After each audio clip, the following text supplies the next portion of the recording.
We are live. What's up, Awa? Nothing much, nothing much. What's up with you? Wait, Oh, not much. I'm just gonna have something on the side to like look at the comments because every single time. Yeah, that's strongly advised. I have Okay. my program up here.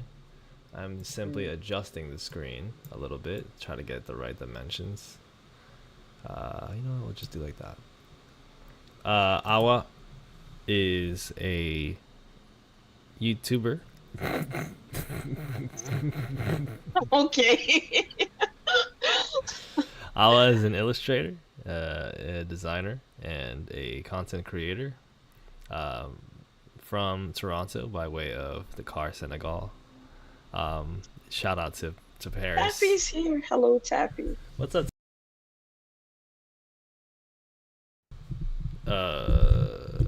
Okay, my mic is.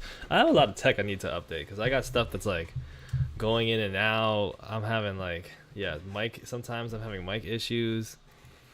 It's Really? I mean, I hear you clearly. that's good. It just went out for a second. I couldn't hear anything on the mic. I had to reconnect it by like how sometimes it's like the cords are not fully going in. Yeah.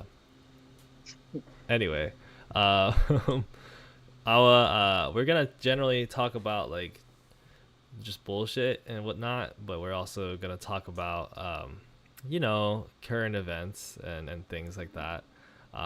We've had Awa on the channel multiple times, and back on the baby gang Yeah. days, we had Awa on then as well.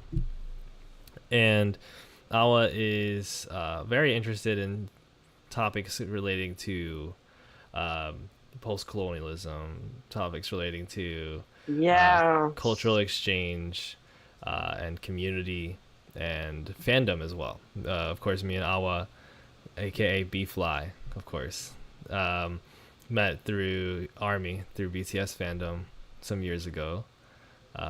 Can you believe it's been 4 years, more than 4 years now?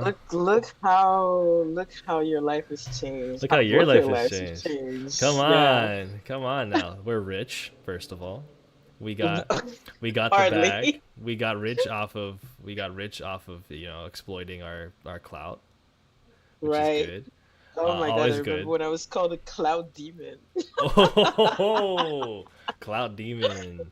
I wish I was called a Yeah. cloud demon. I was called. I mean, we've been called far worse as well. Um, um, but we are also. Al and I have been talking a lot about. Really, we talk about everything. I mean, we talk a lot about Palestine. We talk often about general spiritual stuff, and Yes. we've always been like chatting about astrology. You're the person who taught me about like astrology and stuff, and that's always been fun for me. Um, Yeah. been good for me to Chat learn about about. where to go if we leave the global north. When we Yeah, leave the global when we north. leave the global north, where is it we When, shall when. go? I'm still Yeah. thinking Brazil. Shout out to my friend. Shout out to the homies in Brazil. Some of y'all may be watching right now. We hear things are slightly better than in the U.S. over there, and you have really nice beaches and weather. So the combo for me is probably enough. I mean, I'm going home. You're going Personally, I'm home. going back to Senegal. I'm not going to I'm not going anywhere else. I'm tired. You said at that time that could be free. I should feel free to go to Senegal as long as I support Yeah. the fishermen on the beaches. Yes, honestly, Senegal already has a lot of foreigners, but most importantly, like I feel like as long as because there's a lot of like local businesses, Mm-hmm. we still actually do a lot of like I see most people in traditional clothing. So for instance, if you are like a seamstress or something, like Mm-hmm. there's just a lot of like a lot of local stuff that survives Yes, that's so good. regardless of the global north influence on the country. So And I think there's always, you know, I'm not gonna be like a predictor of the future. I don't think we're pretty good at that as humans, but mm, I do think there are going to be more and more movements for people to get back to artisanship and craft based work. And I'm also kind of I've always been interested in sort of the dynamic of local businesses as well, and like quote unquote businesses to support, Mm, because on one hand, this is the kind of rhetoric and idea that a lot of people use just to exploit people, right? Like, mm-hmm. there's no getting out of, for instance, like, we're not gonna destroy capitalism by like doing more capitalism, and we know also that a lot of people, will, once getting the bag, use their bag to just replicate the way things have always been once they're in that Yeah. position. At the same time, people got to buy stuff, not only just now in capitalism as a way to live, but throughout the centuries, throughout human history, there has been sort of uh, systems of trading, and having people in the village who do different things that you kind of solicit for their services and products. And so I think having that be more community based and be more based on like, do I like what you're doing? Do I kind of know what you're doing? Are you exploiting people and doing the thing that you're doing? I mean, there's always some degree of exploitation, but like, what kind of exploitation? Like, are you fucking paying people $2 an hour to do this shit? Are you getting shit off AliExpress, or are you like, where are you sourcing your stuff? The internet does allow for a lot of that stuff to come forward, and it also allows for a lot of media through which you can kind of get popping from stuff like that. So I think that I that's mean, fascinating. not to be on my slow life shit again, but I do think that if people slow down on like what they consume, a lot of these issues would already be not taken care of, but largely at least reduced. Like Mm-hmm. for instance, you know that if you go to like somebody to have something like a whole outfit like tailored to you, if you go to a tailor, you're not expecting the tailor to be done that day. Like you're Yeah. not expecting him to just come up with your outfit and all those things. So and yet people are very happy to still go to tailors and still get their outfits done, at least in Senegal and like other West African countries that I know of. But yeah, I feel like in the West, you want your things now, just right now, which even when ordering from smaller businesses, anything like delivery has to happen 24 hours. You got to get your delivery now. Yeah. Everything, you can't be an outfit repeater. Oh, I'm still God taking the forbid. idea of clothes because like this is like something I've seen a lot on Twitter, like the conversation between fast fashion, slow fashion, being an outfit repeater, or like the whole conversations about Shein being the only alternative, like the only place where you can get this and that. And anyway, I feel like it's just a lifestyle change as well that should be happening. And yeah, that it's just it's there's a lot of things to be said about how things would function if we move to the global south, if you will. And I also see Taffy saying come here, We're going to probably talking Amman. about Jordan. Yeah. um I feel like moving somewhere without knowing the language is like I can't do it personally. I It's can't. tough. I mean, we're gonna go visit. I'm gonna go visit at one point, Yeah, but but moving there fully, I feel like I'm always like not fully there if I don't speak Arabic. So, it's never too late to start learning Arabic, I suppose. oh my God, please. I've tried. At least when I was younger, my parents tried to make me learn Try Arabic. to make you learn Arabic. How did that go? I mean, I feel like there's just too many languages at the time because it's like, okay, my family speaks Wolof, right? And then I'm going to school but only speaking French. But then in school, they also teach me English. And then eventually they want me to start learning Spanish. Like, there's just too many things. Fucking Spanish. So Forget it. throwing Arabic in there was just not possible. I Arabic is definitely one of those languages that takes more commitment than one of the Western languages, we would say. Yeah. Um, it's a language though. I mean, I would love to learn. I also just have never really had the experience of learning a language, even outside, like even Spanish. I'm still learning. Like I still don't. I never have gotten to full fluency on Spanish, and so I think my energy right now is trying to get that up. Um, but Fair. I want to get, and as I get more time, and time is Mm, a fascinating concept we could talk about a little bit too. I like we should. the slow fashion, the slow life type stuff, because it's relevant for my next video actually. Oh, But um, as far as the more time that I'm able to make more for myself, the more I'm able to choose things that are actually important to me, and not Mm, choose things that are simply sort of responses to what is being asked of me, like demanded of me in a moment to sort of move forward, right? mm-hmm. So that's kind of one of the things that most people really struggle with, and is a thing that people will come to you about a lot. Like I remember there was some sort of discourse the other day about like I don't know how much I want to get into it, but there was somebody like that tweets like a lefty tweeter that doesn't like it's like a lot of controversial responses or whatever, and they were like Okay. every Marxist should speak at least three languages, and one of them should be one that's outside of the imperial core or something. And Right, I remember that tweet. you saw I it, remember okay? that tweet. Yeah. Yeah, and everybody was kind of like, and I think it's a matter of reading it. Like, should is a word that does a lot of work here because if you read it as should, but like we don't necessarily expect it because we know what people's conditions are, that's one thing. But like, should as in like you better fucking do this now, you're not valid as a is because kind of it's kind of tough for me. Now you're a person who speaks 17 languages, so I Oh would my wonder gosh. like what that process was like for you then, because you did, you were talking about it a little bit with regards to almost learning Arabic. I mean, the thing is, I was immersed in like most like in terms of like Wolof and French. In Senegal, almost everybody speaks French, and then most people speak Wolof. Not everybody, but most people Mm-hmm. speak Wolof, like a good 90% of the population. And if you're in the capital, then like everybody will speak to you in Wolof or a mix of Wolof and French. Hmm. So it's easy for me to have like learned Wolof because I was always around it, at least until I was like in high school. And I couldn't shame, like, let's say if a Senegalese person is born and raised in France, I can't just be like, oh, you should know Wolof because it is a very hard language to learn if you're not around people who speak Wolof very often. There's not like Like, a even for Rosetta me, I Stone feel like program for it.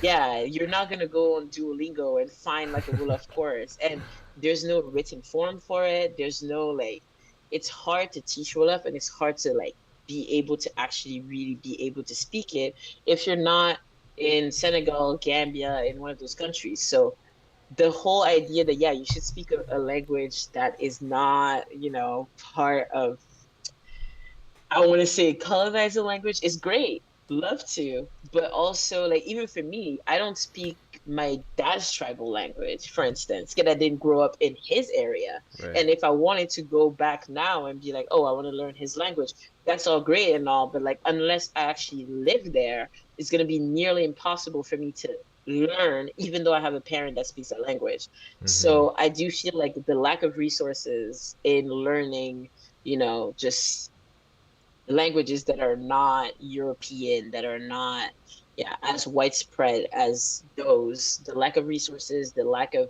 actual ability to just be immersed in that. You're not gonna go and be like, do an exchange in all of it's just hard. I don't think it's Yeah. really possible or realistic to ask that of people, even though I don't know how serious the tweet was, honestly. It struck me more as a okay, it would be great, but not a fully serious tweet. Right. But yeah, I don't know. Like, I feel like there's a lot of actually that was, I guess, Keisha's gonna react to that one. But this book that was making the rounds of the private TL anyway, if an Egyptian cannot speak English, I don't know if you No, if you I've never heard read of it. that one.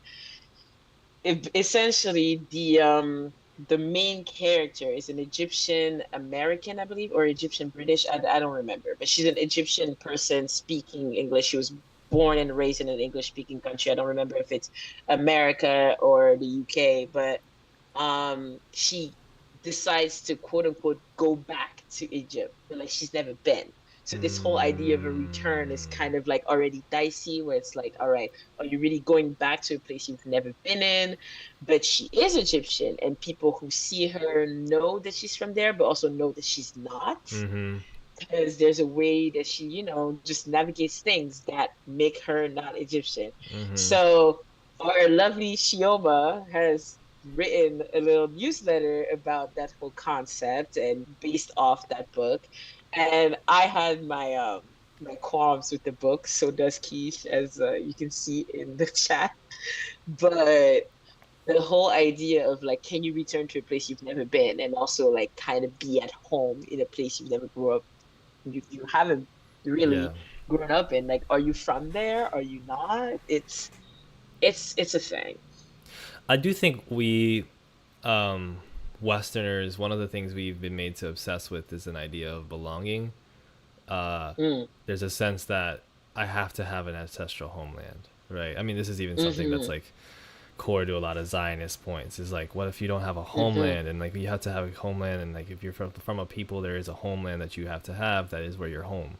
mm. And it's also this big sort of topic of a lot of immigrant poetry, like a lot of the, my Yeah, father cuts mangoes for me type beat. Where a lot of it is stuff of like people being like, I don't feel at home when I'm with white people, and I don't feel sometimes at home with my own people because I grew up here. exactly. And the thing is, like, I feel like first of all, we have to assess what it means to be at home somewhere. Um, Mm-hmm. like, it's not like all the white people come from the same place either. Um, They don't. there's a lot of people. I mean, especially when you look at these scenes, like so many of us, especially those of us who are online a lot, are folks who look to these spaces and scenes to kind of find belonging, to find like a home. And so a lot of people will turn to music scenes and like, or turn to like punk or hardcore, or turn to like hip hop, or turn to army, like turn to like all types Yeah. of just spaces of belonging, wherein people just kind of Mm. feel like they're a part of it because there's a shared kind of community, there's a shared participatory thing, Shared interests. shared interests, yeah. Mm-hmm. And at the same time, there's still compromises you make in every group, especially Mm. when it comes to who you are as an individual, and what the group kind of wants of you.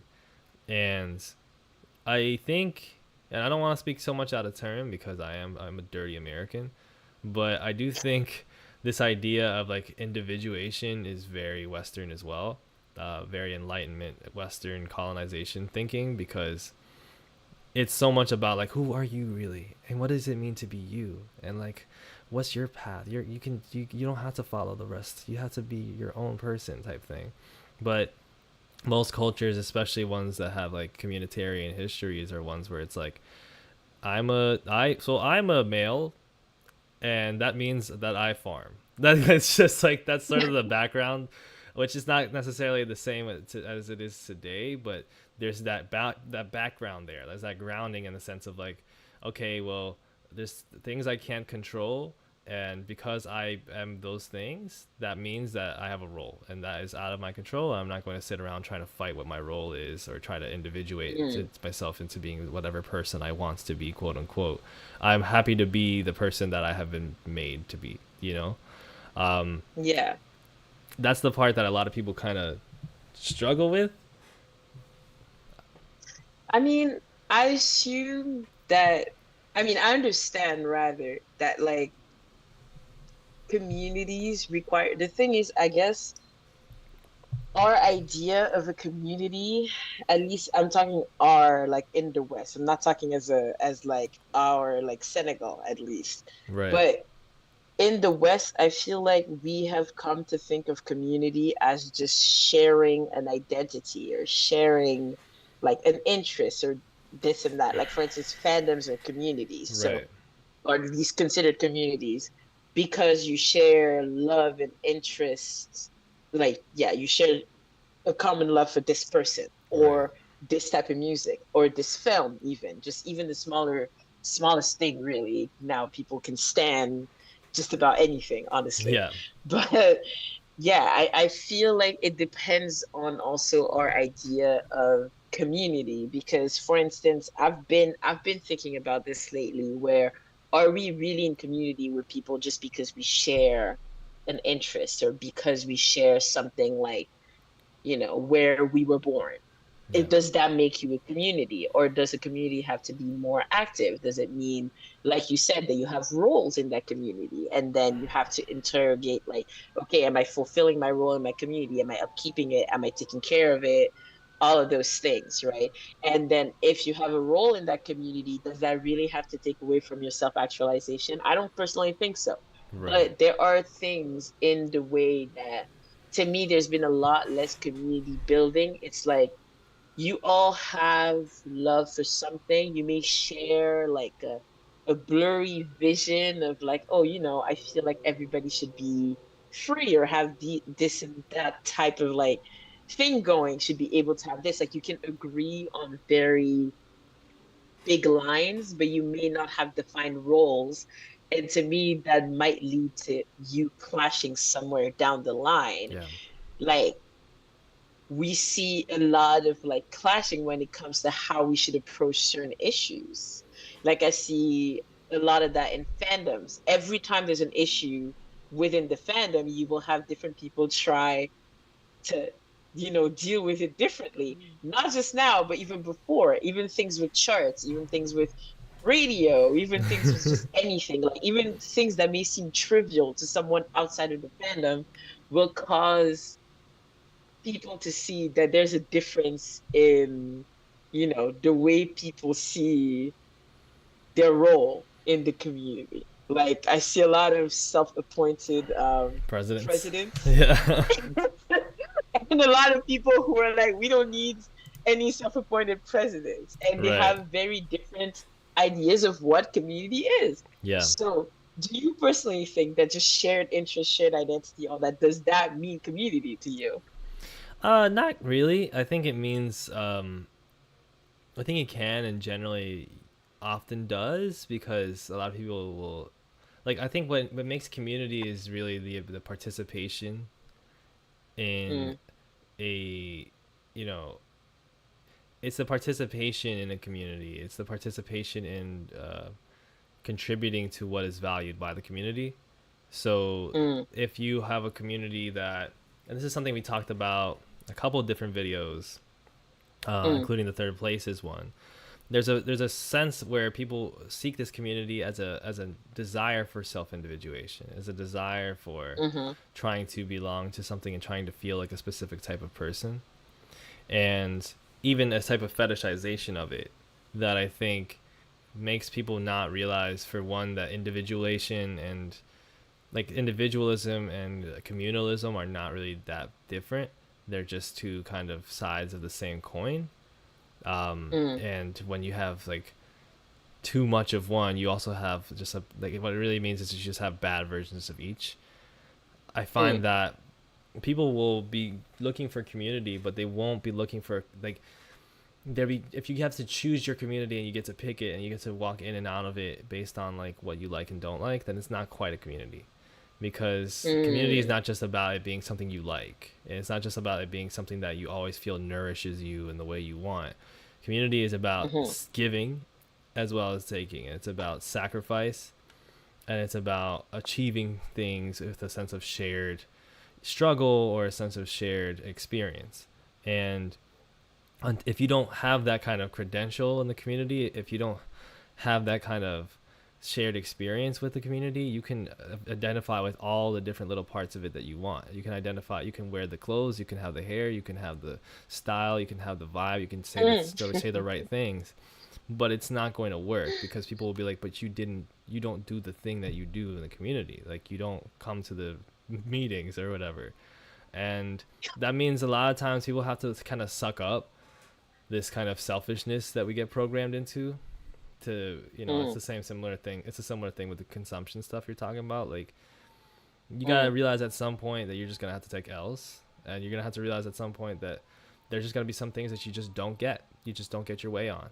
The answer is you lost. The answer is you don't get what you want, and that means you can be mad about it, or you can realize like if the community is the right community, um, that it's actually for the best that you take the L on this, because in the long run, it will be beneficial to you to have this. And I think a lot of Western people bump into these walls. Like they bump into these things all the time because it's like, for instance, somebody will be like, I want to belong to my ancestral community, whatever. Like I don't know what the situation with the Egyptian person is, but if it's mm. somebody who goes back to You DR. read it's a very short book. Go ahead and read it. It's Okay. honestly very short.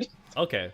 it's a thing of like, well, I want to have that, but I also want to be the same way that I was before. I want to still like, talk about things the way that I want to talk about them, and I want to buy the things I want to buy, and I want to, I want to do all the sorts of different things, and I don't want to be talked to about it.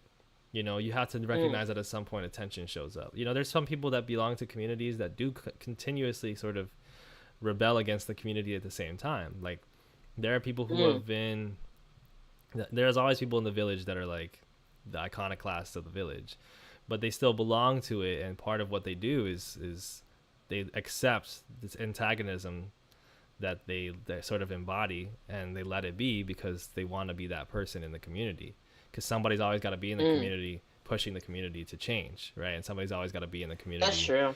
sort of um, urging the community on, like, to rethink itself. But they're still going to also be in that community. They're still going to live there. They're still going to be, befriend the people or whatever, or be in community with the people, so as to be like sharing resources with them, so as to be like sharing experiences with them, sharing feelings. Like, there's a level of vulnerability that they will still allow themselves to have to be a part of the community, but they'll be comfortable with also the times where they'll be ostracized by that community. So it's kind of complicated, I guess. I would say that if you a shared interest alone is just not a real community. It's a sort of facsimile of a community. It's fake. It's like you're not really in community with people. I'm using Mm-hmm. the word community so much. Yep. If you're not, yeah, if you're not sacrificing something for the sake of the whole community and not just yourself within it, you know.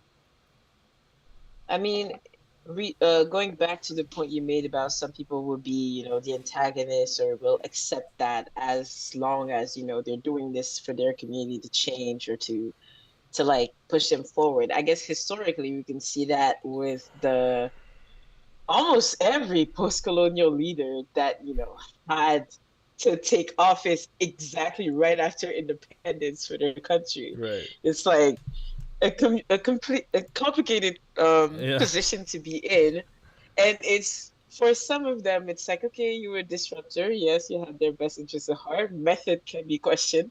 Right. Method can very often be questioned, Yeah. but I do think that there is something to look at. I've just been lately, at least, going back to texts I've already read or things I've already seen, just to kind of see what my outlook on things has just if it has evolved, like Right. especially about leaders like, I don't know, Sankara, Lumumba, who Yeah. barely got to be a leader really before he was killed, but Yeah. That's usually how it goes as yeah. well. Yeah, so there's this. I've been looking at all this, and I was literally just thinking, like, do we still have these types of disruptors? Am I able to really think of any disruptors? I'm thinking mostly of um African disruptors, though, African leaders and everything. Mm. Of course, there is more complicated things there because there's the West and how they're involved in this. There's capitalism. There's a bunch of like Yeah. different classes joining all of that, but at a smaller level. Um, yeah, I have been thinking about how our concept of what makes a community may be very well the thing that holds us back Mm. from making a lot of progress, if you will. Because Mm. I see Keish in the chat Keesh. saying people don't want to work for things anymore. Like, Mm. community isn't just a space you belong to, it's made of people, not a physical space, so it requires active participation and cultivation, which you have said as well. I do think that because we kind of have grown to think of our, again, using the word community, but yes, of the groups we belong to as safe spaces, almost exclusively safe spaces, we have kind of ignored the work that it takes to actually, grow anything like that. And somebody was saying something about support system. Well, yeah, we'll have to create new support frameworks as we decolonize, won't we? Yeah, I feel like the more we think of us just deserving a safe space where we don't do anything, we just exist, and by virtue of existing and sharing our identity with other people, we should be, just being able to be there and not do anything. We might be limiting ourselves from actually being able to imagine new frameworks. We might be limiting ourselves from actually just doing the work Yeah. because, yeah. And I see it in the way that when people have been talking about boycotts, about harder things to discuss, people are very, it's very hard for them to give up their comfort.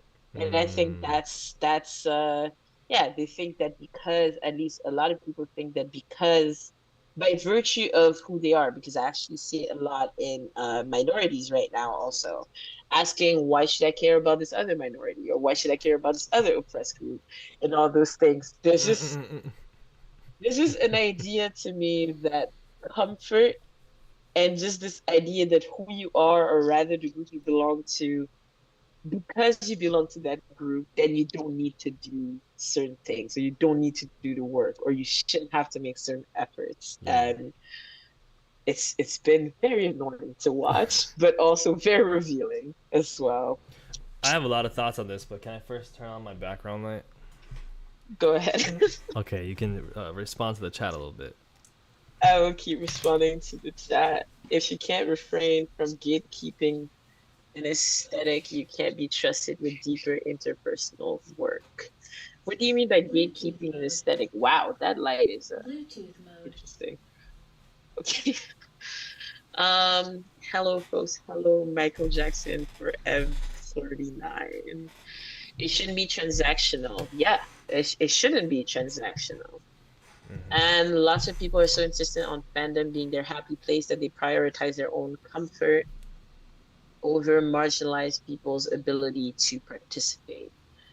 Yeah, that does sound like I didn't see your comment before, but that exactly, like, yeah, people prioritize their happy place and their comfort, and then, but I don't think it should even be about marginalized people's ability to participate. I think it should just be that just because you have a happy place or something that is comfortable shouldn't stop you from questioning things when you're Mm. participating in that. Like, you should still be able to question why you're there, if it still fits who you are, what you're trying to achieve once there, all of those things. Like, yeah, I find it's more than many don't know how to build community anymore, as opposed to they don't want to work for it. Because who even taught us how? Question my parents. True, that's true as well. Maybe people just don't know. Many people don't know necessarily how to um work for it. I'm Yeah.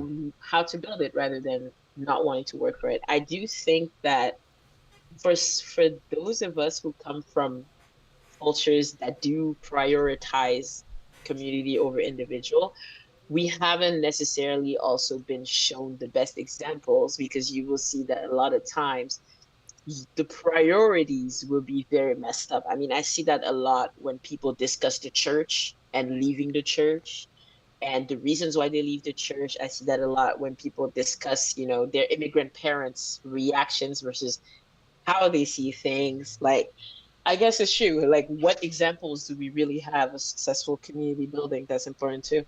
Yeah. I think comfort is a fascinating word here because I'm certainly a person that enjoys being comfortable, Hmm. as you can see. I mean, I like to stay home. You know, I have my little games that I play, like little video games. I like to take naps. I do shit that makes me comfortable, right? But I also, I'm also willing to give up comforts, and I think we all are. But I think sometimes we don't assess that part of ourselves well enough, right? And I think we have a sense of, I think yeah, liberal kind of identity politics has done a huge number on us. Like they really got us with that one because they really shifted the focus of what it means to get justice and create change and topple systems which marginalize an identity, they shifted the focus from a work towards that to a work towards benefiting people who belong to identities. Mm, Like what kind of benefits can we offer, like what kind of comforts and benefits can we offer people who are from this, you know. We prioritize we should be happy, and we prioritize should be allowed to have our safe spaces. And because we prioritize those things, all of the hard work and uncomfortable work of boycotting brands, boycotting particular scenes, boycotting, mm-hmm. whatever, this and that. Like political action generally runs contrary to your comfort. That's kind of part of the point. And so then you have this kind of contrasting view. And I think Palestine, like, there's so many ways that the issue of Palestine has enlightened people on exactly where the priorities are and where they're not. Like there's so many Mm, things that we get to see very clearly are now like just bullshit that mm, took a lot of people a long time to see. mm, Because something like well, fandom is my safe space. Okay. mm, And I come on here, and it's not right that I should have to see triggering things, and it's not right that I should have to engage with political issues. Like, this is my fandom, this is where I go to be comfortable, and you don't understand because I mm, come from this background, which is very difficult, and I have this very difficult life, and I shouldn't have to be subjected to that in my fandom. And that immediately falls apart because people can see that, like, what you're actually advocating for is selfishness. You're advocating for mm, people to permit you to be selfish with what you do in your life. That's what it is. It's like asking for permission to be selfish. Because, for one, like, comfort and safety, those are things that humans kind of know how to do outside of the internet. Um, mm, like, you don't have to find comfort in an online space wherein other people are communicating and trying to build relationships and spread awareness of things. You can find your safe space somewhere that is not related to other people at all. That's what people do, right? That's what beds are for, right? Um, but the idea that like the space where I interact with other human beings should also be a space that should never inconvene me is very neat and easy to facilitate in action. Like, it's a very nice way to get people to not do shit, mm, because it's like, well, my priority as a marginalized person is my own comfort, mm, because I've been made so uncomfortable by the system and this and that. I've been made so uncomfortable structurally, and I have all this trauma that I need this, and this is what it's supposed. This is what the where we're supposed to go, and it's mm, like that's not really going to help you long term, and it also is extremely destructive for doing any kind of work in groups to make different changes, and to have even difficult conversations, right? Because once you cross the line of discomfort, all bets are off, and now I don't have to engage anymore. It's like in a friendship, for instance, like, you can't prioritize a friendship on discomfort. Like, I've had people that are like, why would you make me uncomfortable? And it's like, well, I like to make people uncomfortable. Um, I think it's good to make people uncomfortable sometimes if I feel like it points to an important thing, or at the very least, mm. like, even if it doesn't point to an important thing, like, what entitles you to never feel discomfort around other people? And you can say, Also, how well, deep is that friendship if if you you can't can't be handle uncomfortable, if we temporary can't argue, discomfort? that kind of thing. Yeah. And it's like, people will often go to, these very kind of accusatory sorts of rhetoric of, like, you just hate, like, why do you hate people from this marginalized group, or like, why do you Mm-hmm. do this and that? Like, you don't understand the trauma that I've been through. And it's like, the Mm. trauma model has also become very conveniently used by people to avoid Yeah. engaging with actuality. It's not to say that these things don't have their place, it's to say that they've taken the precedence, where, especially in the realm of politics and social change, they shouldn't have a place at the table, because everybody who's ever done anything to make social change or political change has done so in discomfort, has done so with, you know, having to undergo trauma. They have to subject themselves to more trauma. Um, and so if you're going to say I shouldn't have to do that, then you should also recognize that you are then not going to be able to act politically in that realm. I mean, you can at least just admit that to yourself as the first part and then move forward, you know? I mean, I feel like when you look at how people have been using this, there's this quote about self-care being revolutionary, and people have Yeah. been using it to mean that Yeah. taking care of themselves is revolutionary, like inherently. When really the quote was about taking care of yourself so you don't burn out and you can keep actually taking action, Yeah. right? But just seeing how self-care itself has been transformed into staying, just in your little bubble, protecting yourself from the outside world. Yeah. Because a lot of what you were saying from like, okay, I come here and I don't want to see horrible things because it's my happy place and I already see horrible things. I mean, I've seen people literally say they don't want to engage with what's going on right now because they don't want, and this is a quote, to bring bad vibes to the TL. And I'm just like, okay, you know what? At this point, I'm not even sure how to react when somebody says that because how do you go about convincing someone that if you're even thinking right now about bad vibes over literally just people's lives, Yeah. like how do you go about deconstructing that? And I feel like that somehow, like sometimes I feel like that's where I lack the patience to engage and educate because I'm like, I don't even know where to begin with that. Like, how can I explain to you that in this case, genocide is more important than bad vibes on the TL? Like, I'm not sure how to even go about that. And yeah, like, I don't even know where to begin. And the thing is just, I've it's definitely been eye-opening for me. Like where I mean, I have seen a lot of people talk about why they don't boycott, why they don't do this, why they don't do that. And since you've made the title decolonizing and vibing, I do feel like this mindset of your self-care, just even that quote being taken out of context and being transformed into what it is today. I mean, I have a lot of thoughts on what people have turned Self self-care care. into, but just that alone is such a good example of how radical concepts get just completely taken out of context and like stripped of all Subsumed. radical possible meaning. And Yeah. I'm just like, it's we have seen it how many times. I mean, look at the word woke and whatever it means by now. Like just so many examples of anything just being turned into this. Yeah. It's a thing that we talk about sometimes on this channel, and it's relevant for the next video too.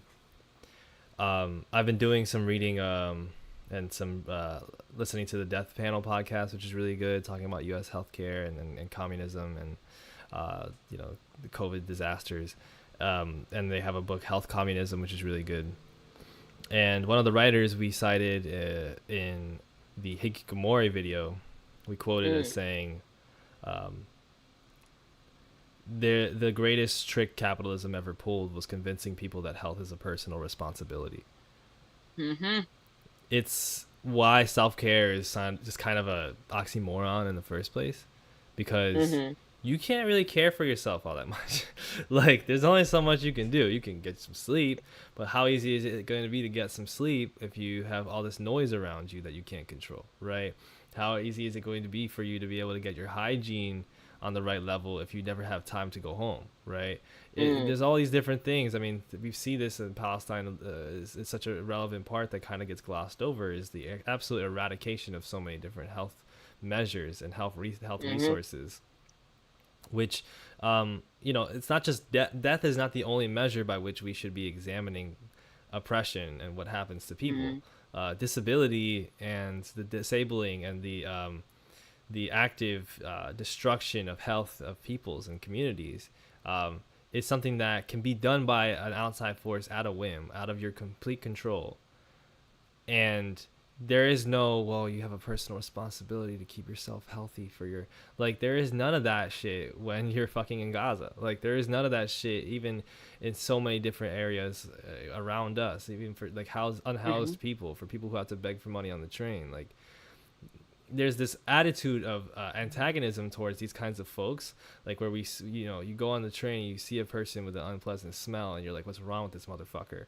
As if it's their personal responsibility to change that because they've made you uncomfortable, right? They've made you feel a certain type of way. Then you can't conceive of a possibility that they might be living in a situation where they can't really handle that. And that goes to the bigger point of health is a community thing, right? This is why when we talk about community, we can't be talking just about friendships, and we can't be talking about niceties, because friendships and niceties only go a certain type of way. Community is supposed to be about sometimes fucking working with people you do not like and you do not want to see At all. because you're trying to get something done, and you guys have a shared understanding sometimes that we don't like each other, but we're going to do this thing. I don't like everything, I don't agree with you on everything, but we're going to get this thing done. Because if you don't start making those sacrifices now, good for you that you're right. Good for you that you have nice things. Good for you that you've self-individuated in this way where you look good and you sound good and you have good ideas. But you have nothing because you don't have a fucking community. So that's why we talk about community in such an important, because you don't just make community with people by being friends with them and by enjoying the time you spend. That is absolutely irrelevant. You have to enjoy your time no matter what kind of thing is in front of you. Like, enjoyment is just a part of the human experience.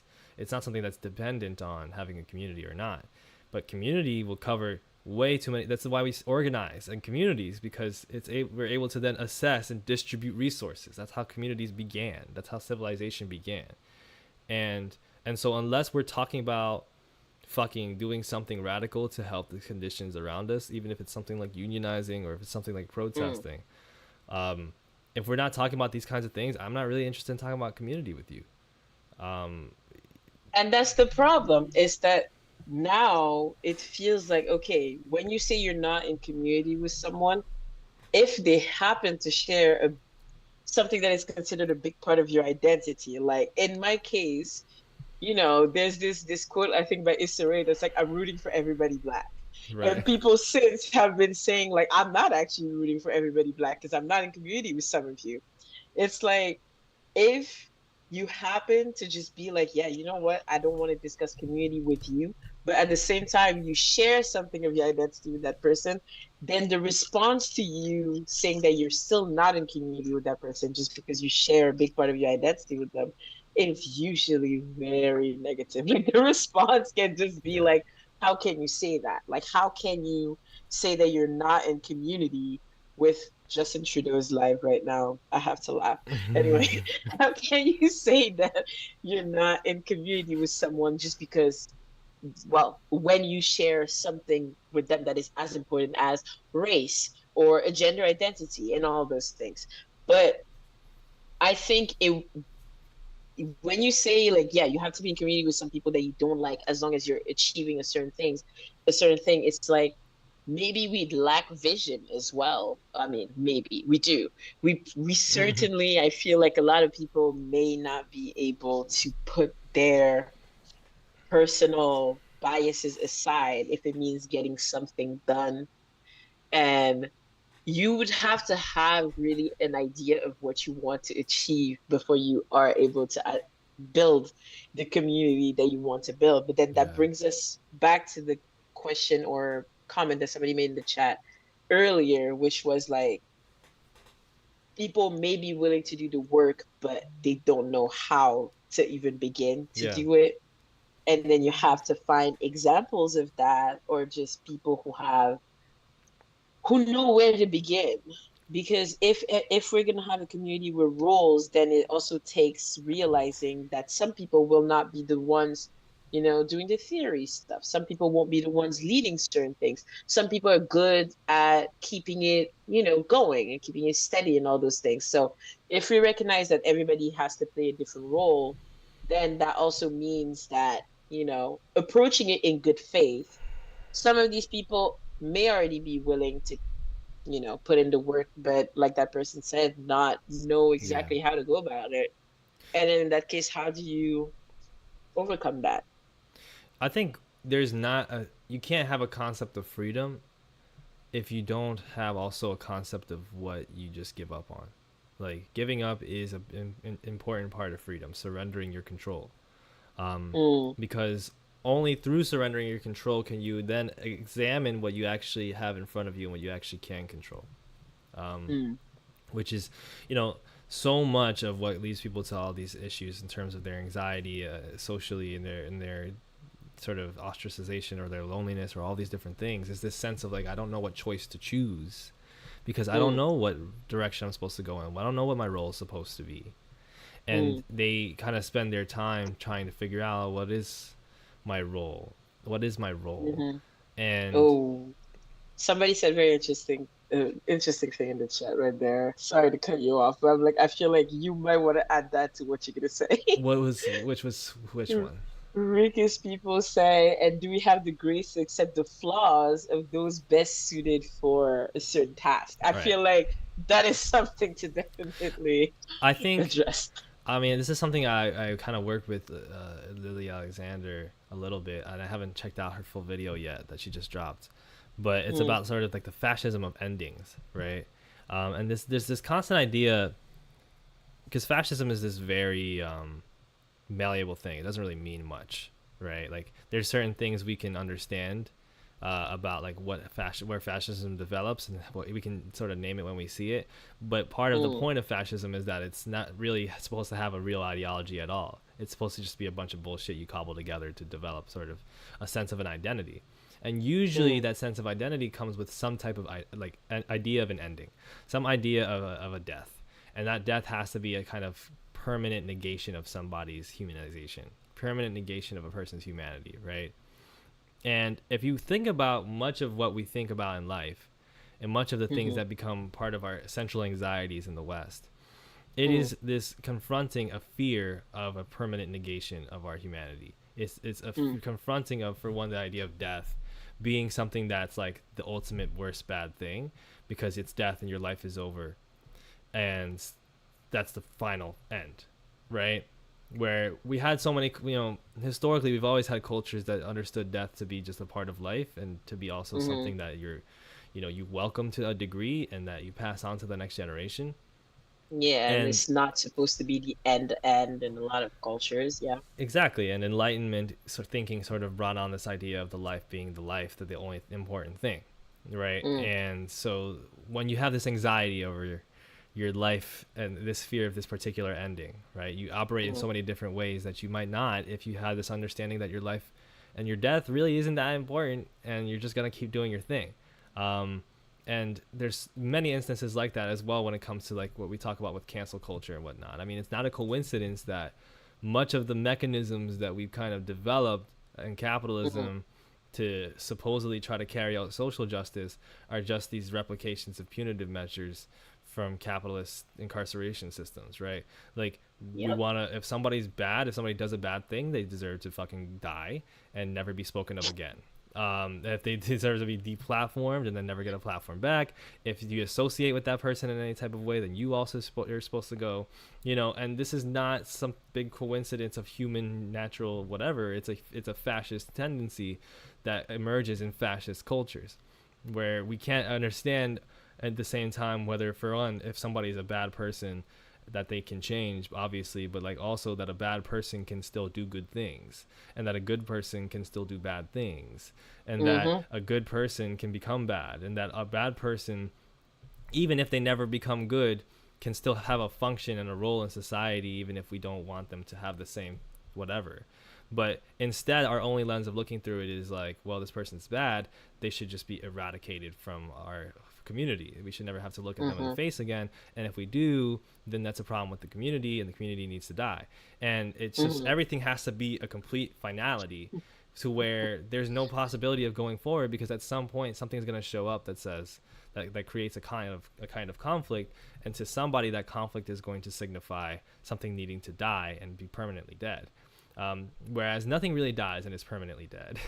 Like, if we have an understanding of how life actually works, even when people die, their life continues through the people that they leave behind and the things that they leave behind. And that's not even just purely spiritual mumbo jumbo. Like, that's just something we understand from how societies work and how, humanity works. You Sure, just you have to can see become it through ideology. Just because you yeah, got rid of a terrible leader doesn't mean their ideology died with them. exactly. And what you don't necessarily get rid of them, right? I mean, Mm-hmm. that's why you have to continuously be in the process of doing your job so that the work can get done. I think this idea of humanization is so helpful, because, we dehumanize ourselves out of this tremendous fear. Mm-hmm. And I had someone on Swolesome who mentioned a Nina Simone quote. When I asked him what he would define as liberation, he said Nina Simone said that liberation is to be free from fear.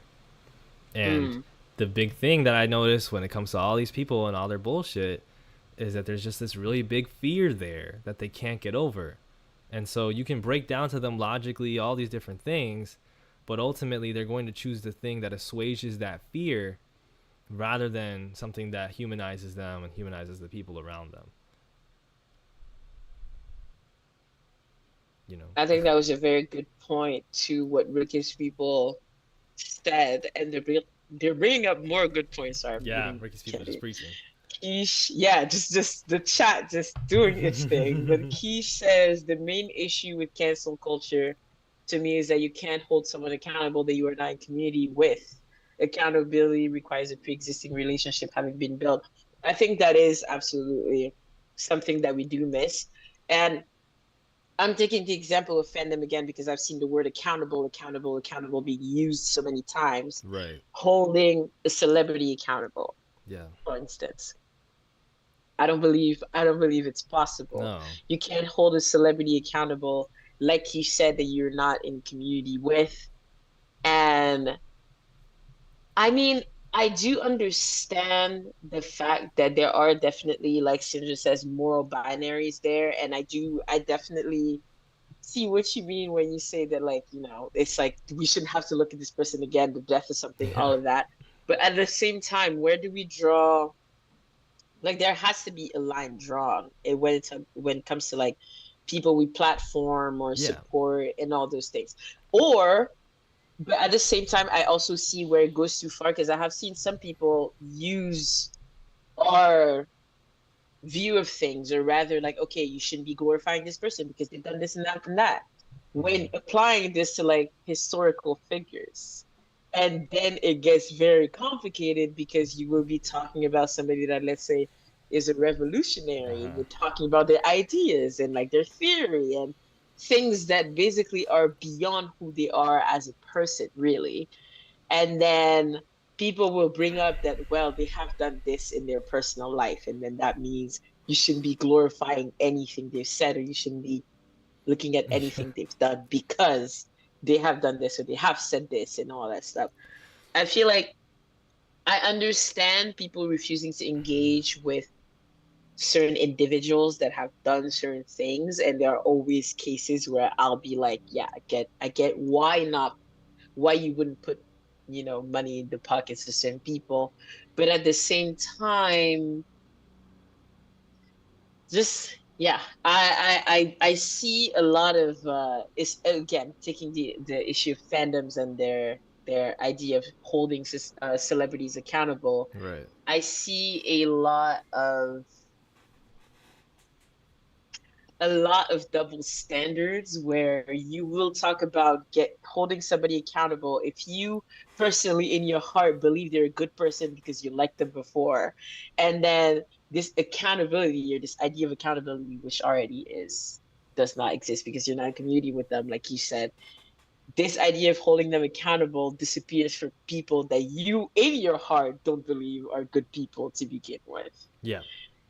And that's where Winston just says moral binaries and like, yeah, yeah, Yeah, I definitely I think it it's comes down to a lot to me of a lot of like bias. And Lola says, I hate when people co-opt abolitionism and use it as a way to give abusers a free pass to be praised and treated no differently. I mean, you know what? Actually, let me bring this up. Have you seen on TikTok this person who was in a school with a firearm in their oh past yeah, and yeah, wanted yeah. to be, yes, and wanted to be treated as somebody that can now be useful in the community and that can now help Giving prevent advice that from about school happening. shooters. Yeah. Yeah, yeah. I saw that. I remember that. It was a bit. It's a bit of a weird thing, isn't it? I think.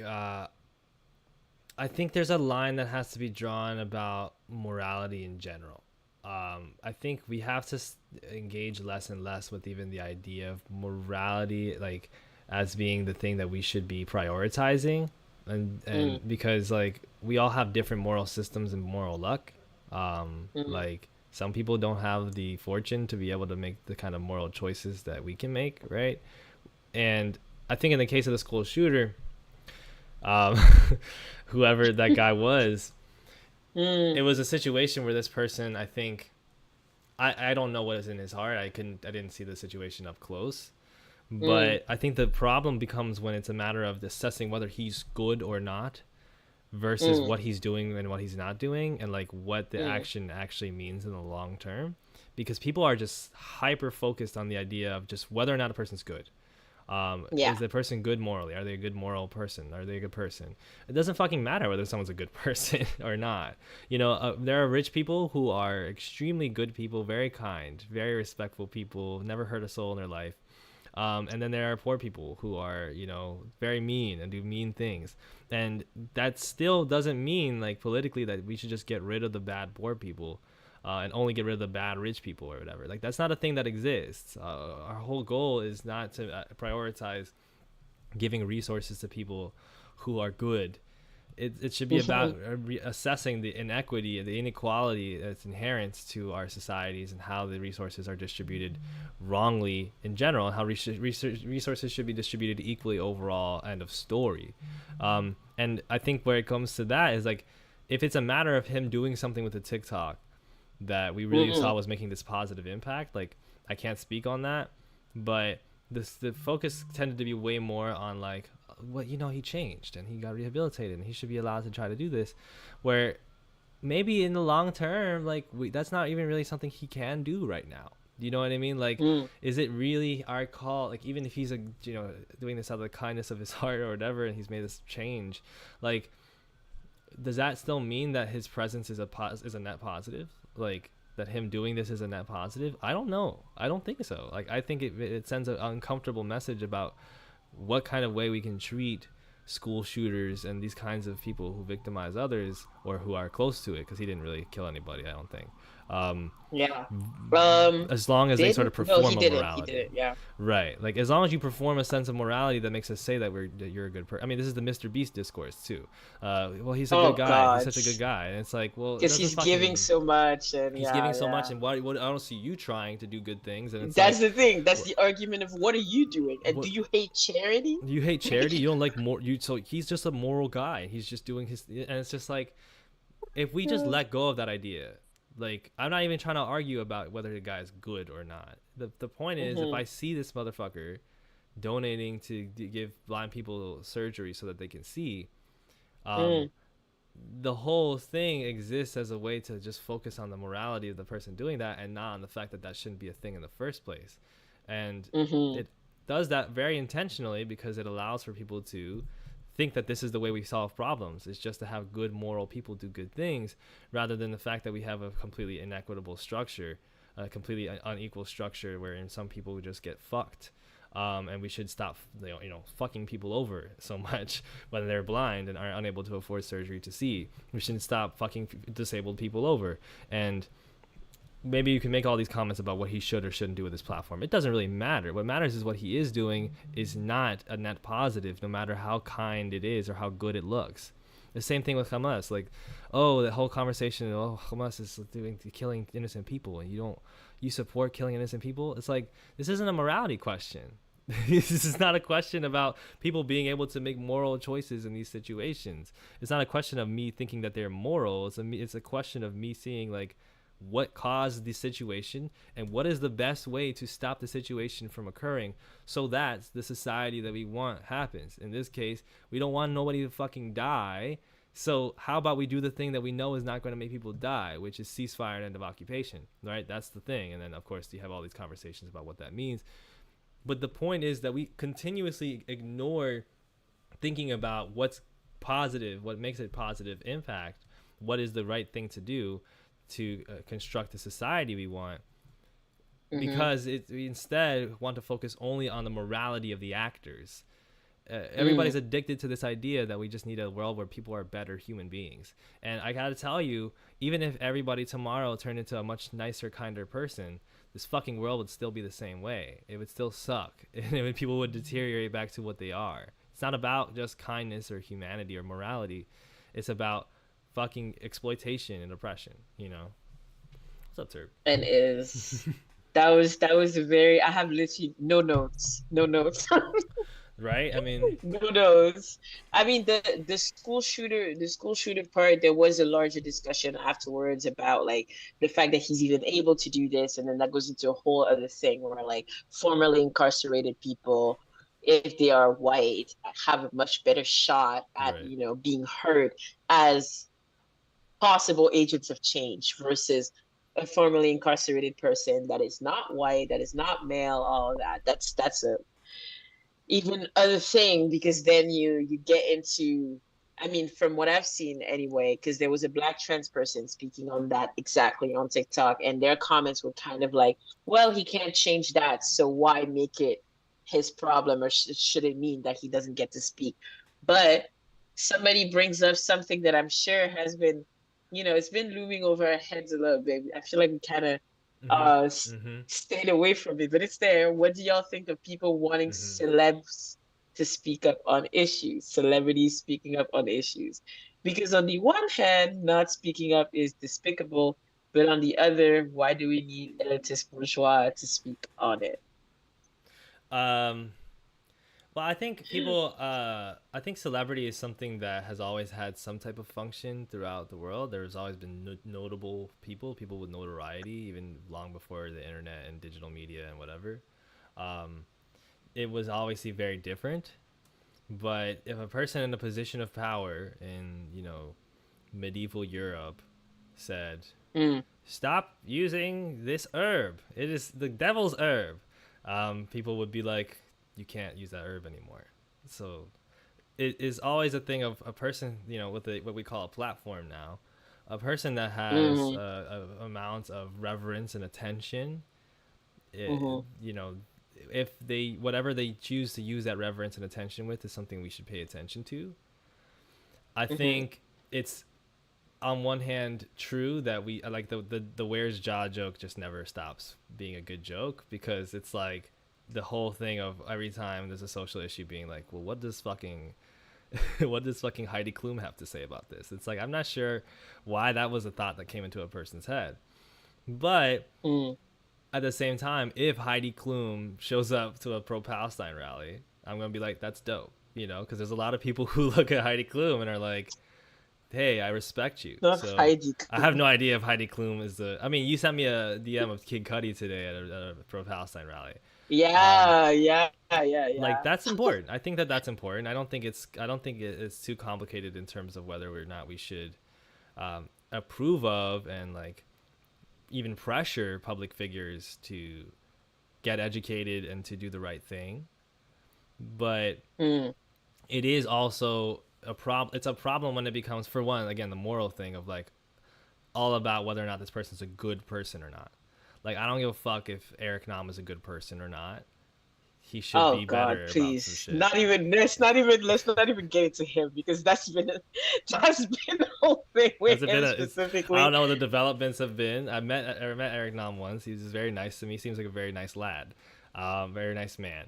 But like, The development has just been like his brother said he wasn't gonna speak, then he spoke, got flamed both times. oh, he got flamed again. Just Oh, good, good, good. both times when he did speak, it was his. There are ways. I feel like sometimes you just miss your moment. Like there are ways for me where like public figures sometimes just stay just silent. When I feel like when his brother said, yeah, he can't speak about this, he should have stayed silent. He should have stayed silent then. It was already bad But what he, and it reveals also a big part of this conversation that's important, which is the fact that there's capital involved. Like these folks own mhm, a company that has a lot of money from folks who are pro-Israel, and so if they don't speak positively about Israel and positively then even yeah, about Israel's military interests, then they will receive economic consequences. And this is where that issue of sacrifice comes in again. It's like if you can't just give up your funding, what does it mean about you as a who are person? you And really that's even my to me? issue. That's my issue where like I understand. For instance, this rapper, I completely forgot his. I still need to get on his EP. I just downloaded it. I haven't gone to Who? it yet. But this rapper that is it Red Veil, Red something like Veil. that? Oh yeah, he's Yeah. young. So they just said that that website Ceasefire Now had never seen more traffic than right after he asked people at that performance to go on it and all those things, right? So Hmm. I can see where there's literally a direct impact where like a celebrity can speak on something and literally genuinely influence people to do such a big thing, right? Yeah. And when you say like, okay, if you can't give up your capital to speak on what's right, then what does it say about you as well, right? Mm-hmm. I do think that there is something to be said about the fact that the support for celebrities is again very rooted in like, okay, does this person, is this person a good person? Is this person a Yeah. person that I want to support? Yeah. Right? Is that person on the same side on these issues as I am as well? And then it becomes very important as a fan because yeah, you want to support somebody who's a good person, but then I also think that there's a lot of people that also their personality becomes very tied to that person, where I see a lot of fans who just assume because they like that person, they like that celebrity, they assume that that celebrity is already on the right side of things anyway. So it becomes less about, okay, I'm questioning whether you will do what it takes, whether you actually have the balls to do this and that. It becomes less about that and more so about, well, why do they even have to speak? Because we know they're a good person, first of all. And about suddenly having to prove to other people, well, there are those reasons why they can't speak. Like you said, there are some people who have ties with Israel and then they won't speak against Israel and all those things. And it's just explaining it away. And to me, the problem itself is truly celebrity culture. The problem Mm-hmm. itself to me is celebrity culture, where like inherently to me, when you become a celebrity, you kind of aren't in community with the rest of us anymore. That's already won. Right. And I've seen a lot for instance, I've seen a lot of leftists talk about whether you can actually be, radical and still be a stan, not a fan, but a stan, Mm. right? Dedicate so much of your energy and your money and everything to making somebody else just bigger, right? Like I genuinely do think that yes, for instance, there are some art forms, hip hop, namely, art forms that are rooted in marginalized communities, standing up for themselves in marginalized communities, speaking their truth and all those things. But when those art forms that are rooted in counterculture, in speaking up against, an elite, Yeah. when they produce celebrities that are then tied to those elites that have to say a certain thing or have to behave a certain way, um, then then what? Mm-hmm. Like, is it because it's a hip hop artist, does that necessarily mean that what they do down the line is always revolutionary? Or does that necessarily mean that because they don't do those revolutionary things that they may have done before when they were an up and coming artist, are they a sellout? All those things. I just feel like there's a lot in celebrity culture that I don't see how we can reconcile with, I want to say, with like the society we want to build or revolution in itself. Yeah. Like, how, what would it really, like when Sinja says like, okay, the elite bourgeois, like why would we need them to speak? More than why would we need them to speak? Would I really want a billionaire to show up at a protest when, just their sole condition of being a billionaire is already inherently like tied to a lot of these issues. Like, there's just a lot of things to me with celebrity and celebrity culture that just is kind of contradictory when people, Yeah. discuss Yeah. these things and celebrities. Yeah. I think a lot of people, like, for one, we have this understanding. We have a very poor understanding in the West of class, especially in the U.S. And Canada. There's a very poor understanding of like the fact that regardless of what your personality and ideas are, your political life is what your class position is and how you Mm, act on that class position, right? Like, mm, regardless of whether or not you're a billionaire with the best politics, like you have the best ideas, like you have such good uh-huh, ideas and such kind heart, whatever. Like the fact that you are a billionaire means you have a position, and it's not just oh you've been put in a position. No, you extract money from people, you exploit people for their money, and then you utilize it to build more stuff that you can exploit people for money with. Like that is the part that has to end. You have to, and you can't be a billion. So you can be a moral whatever, like, but you can't, like, you're inherently immoral in terms of our political goals because of your existence as a billionaire, and the only way for that to change is for you to commit class suicide. That's it. For somebody like Redvale, that's a kid that's probably making less than 100K this year, less than that, and yeah. that's a kid that's making like especially in the music industry, like you're not making like $1 billion just being an artist, right? The reason Yeah. Jay-Z and Beyonce are billionaires is because they had several businesses through which they exploit bazillions of people.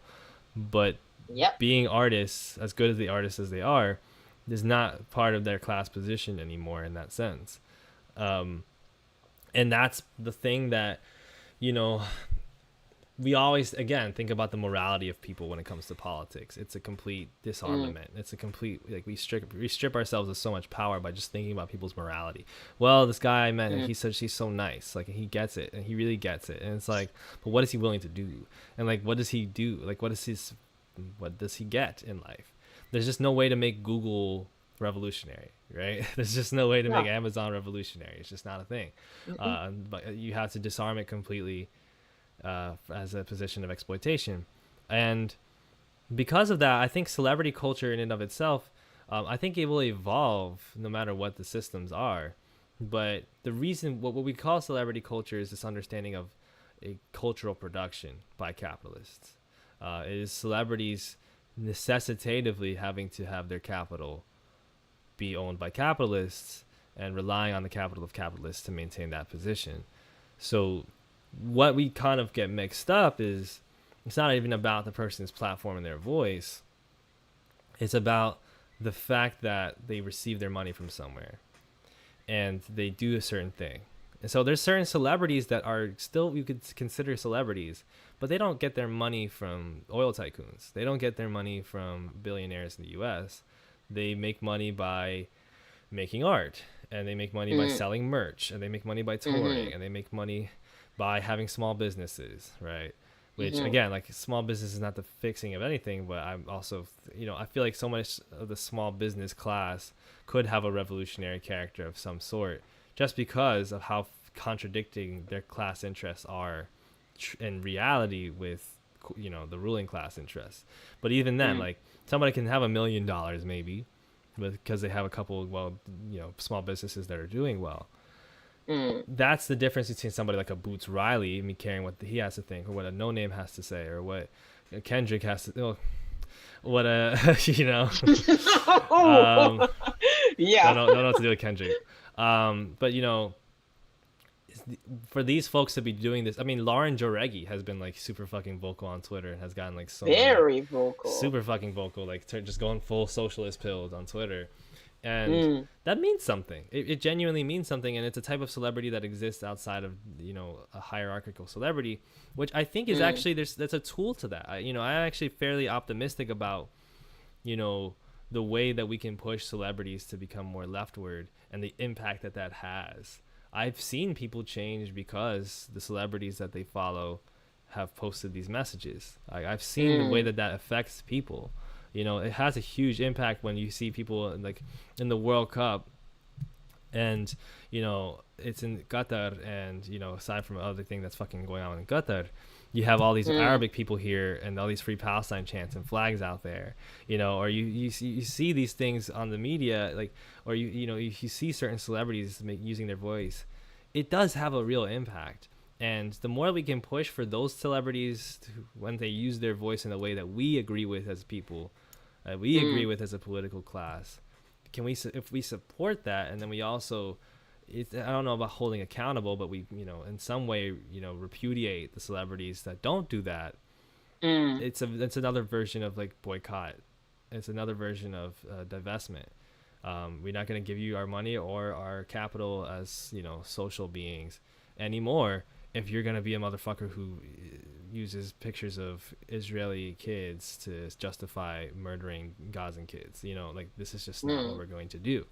And I think it's been effective. I do think it has. And if we had real more pungent leftist ideology, it would be Mm. even more effective. It's just that most of what we have done has been like, don't you think that black people should have more stages? And it's like, don't you think that you should platform this and this? It's like, that's not. We need to start asking motherfuckers to be communists. That's my thing.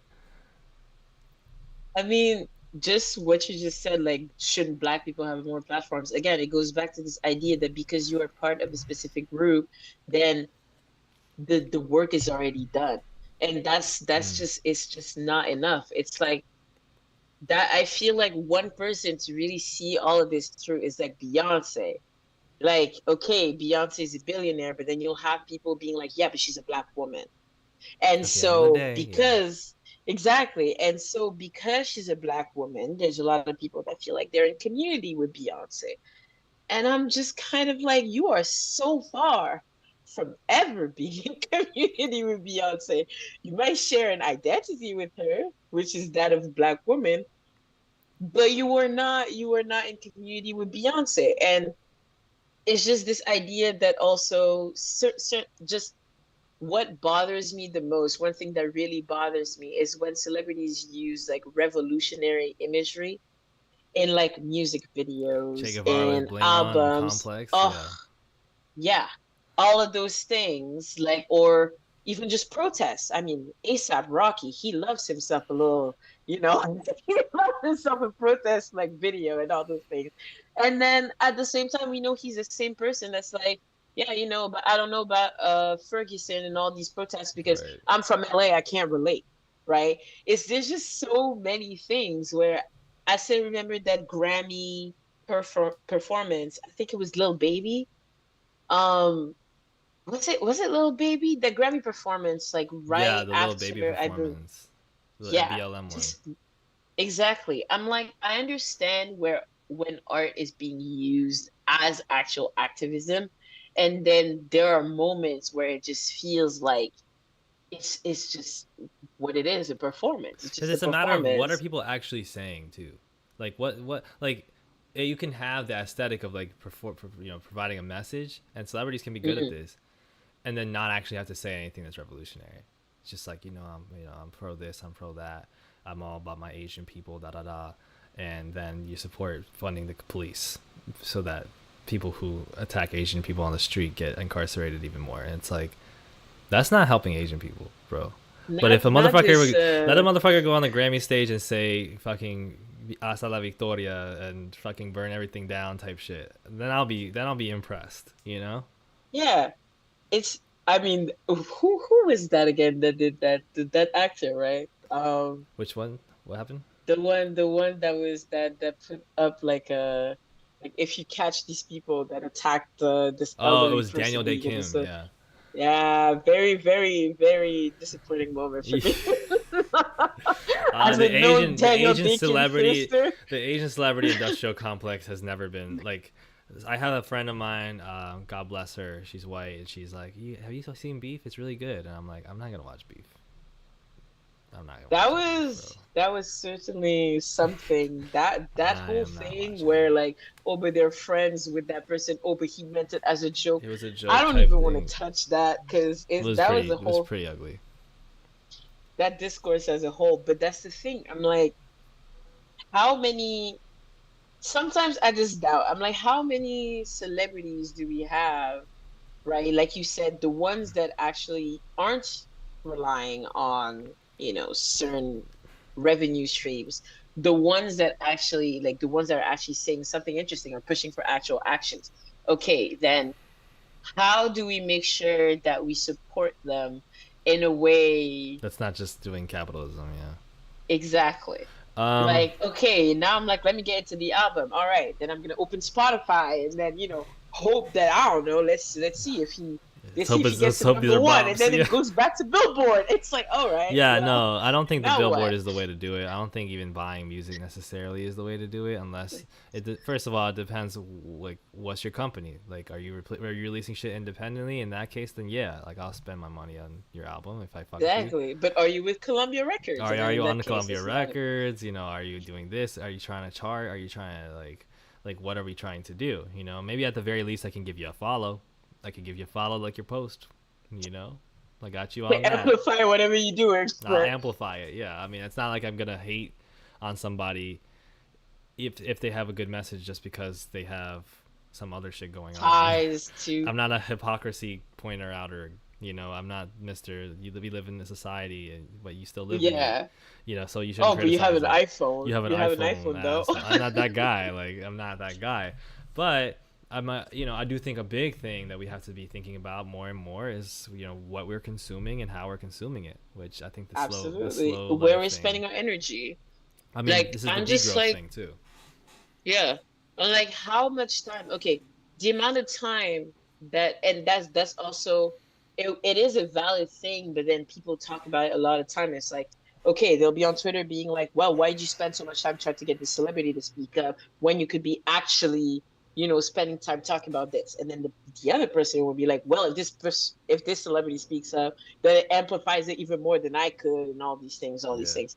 But literally on a personal level, how like the amount of time like I've been trying consciously to look at what type of media I'm consuming and how much time I spend on certain things because I'm like, imagine all of this time being spent somewhere else, right? Like more so than like, oh, we should talk about this more often because I hate when people do this. Yeah, we should be talking about this instead of that. I don't really like that, but No. just your personal time when you look at where you really spend your time, does it actually reflect your priorities? Yeah. And No. just to circle back to this whole how do we support celebrities, but then, Billboard, this and that. I feel like that's the conversation that the Grammys literally bring up every single year. Every single year, people are like, fuck the Grammys. The Grammys are horrible. And then every single year, people are mad about the Mad about the nominations. nominations. And Yeah. yeah, it inevitably just goes back to yeah, but the Grammys don't even matter. Like when we have Drake going on stage and being like, "This thing doesn't matter," while holding his Grammy, and being like, "If people are listening to you, you already won." And people were like, oh my God, he's doing this thing." Yeah, but he's submitting his album the following year again, Yeah. right? It's like every single year the Grammys show me this almost this just cycle of yeah, this doesn't matter. The Grammys don't matter. Oh my God, look at them not nominating people of color. Look at them using diversity every year. Yeah, but the Grammys don't matter. Oh my God, look at them, they didn't nominate. And it's just if it doesn't matter, why are we giving it so much time and attention? I do think that we don't realize exactly how important attention is, how strong of a currency it is. Yeah, And exactly. unfortunately, it puts us in, it keeps us stuck in a lot of these situations where Yeah, we all have identified what the problem is, and yet, what now? yeah. I think it's important to help people identify what the problem is, and use whatever channels, including pressuring celebrities or whatever, to do so. But I also think, obviously, that there's something to be said about saying "fuck it," I'm just gonna do some shit, you know, Mm, which is the attitude that I think a lot of us have to kind of be on. And I'm the kind of person, like, my thing I think I've realized is education. Like, I think I'm a student and a teacher, and I think that that's what I want to spend my life on, is like changing education and educating people. So mm, that's my thing. But at the same time, I want to be able to learn skills so that I can contribute to, you know, revolutionary acts where I can. You know, if I can mm, contribute to communities at the very least, I want to mm, be able to, maybe speak different languages one day so I can work in translation, or, be able to understand agriculture and shit like that. Like, there's a lot of mm-hmm, stuff that we can kind of pick up on, and I think there's a tendency very often that is very frustrating to me as well, of like this idea of like not doing enough, or this idea of like this isn't gonna matter, which mm. I was in conflict with folks on here the other day, and was, I couldn't I couldn't do it anymore, because I was just like, how are people gonna go online and be like, this genocide and my education are the same importance? Like, how are you gonna say some shit like that? Like, how are you gonna sit here and be like, well, the protests aren't really gonna do anything anyway to help those people in Palestine, so why are you Oh disrupting my God. class? And it's like, Mm. you don't get it. Like, you just firmly don't get the fact that you are not the god of efficacy. Like, you didn't figure out the mathematics of what fucking works and what doesn't. You're just Mm-hmm. lazy. Like, you're just mad because you had an inconvenience, and now you want to go into the utilitarian route. That's just not it. Like, even if the protests don't do anything, the point is that you support the people. You support the community that matters, which is the people that are standing up for human rights.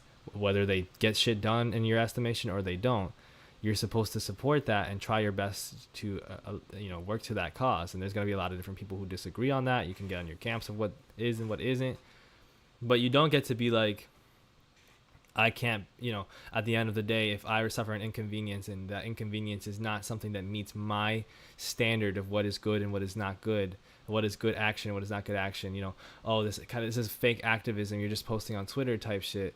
It's like, you don't know the first thing about how this shit works. Because, first of all, that shit does matter. It clearly matters because we've seen I mean, politicians just we can resign. just look at history. Look at history. We can just look at history. I'm like, and this is such, when people were saying the boycotts are not going to do anything, I'm like, The boycotts aren't I, going to do anything. Why are you? I got a bunch of why are you? Why are they protesting at universities? It's not like you should go protest in places where that's actually going to have an impact. You don't think the universities are part of the problem? Like, you think the university? This is assumption, like, oh, these universities are so liberal and they all are on the same page, so you're just virtue signaling. Motherfuckers are trying to kill you inside the university. Like, people are fucking funding Israel inside. They're sending out these pro-Israel emails inside the universities. They need to be stomped on. They need to be. I mean, I'd say they're stomped literally on, firing physically anybody stomped that on. I like, mean, like, metaphorically yeah, stomped on. yes, They need to be protested. They need to be disrupted. And yeah, they're literally firing like professors or stopping students from, at least in Toronto's case, we have a lot of law students that signed a letter that was quite literally just pro-Palestine. There was nothing about it that was honestly yeah, it was that crazy. But now they may not be able to pass the bar right. because they have signed that letter.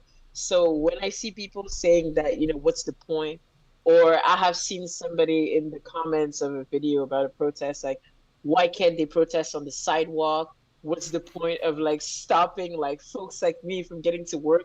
I would be more likely to be on their side if they weren't stopping me from going to work. It's like You would not. You would not be more likely to actually. you would just drive past them. You would just ignore it. Like I don't understand how this idea that like nothing, I mean I understand it, but this idea that like nothing we do matters, that nothing we do will have an impact, everything is already lost. See, it's just the way things work. Oh, our hearts is I even believe that some people genuinely think everybody's on the right side of this, but there's nothing that can be that. I really do think so. There must be some people that think, yes, everybody's pro-Palestine, but what can we do? It's like, It's really? like that Really? idea though, it betrays the fact that you're actually not pro Palestine. Like that's what it is. Because it's the kind of coping that comes with not belonging to a community and making excuses for why you don't. You can either side with the people or not. When the people are demanding that something good happens for the people, you can either side with them or not. If you don't side with them, then you're on the other side. You know, even silence. Like I get that there's people that have to be very careful about how they side with things, and people will have all their Mm, choices about what they do and what they don't do.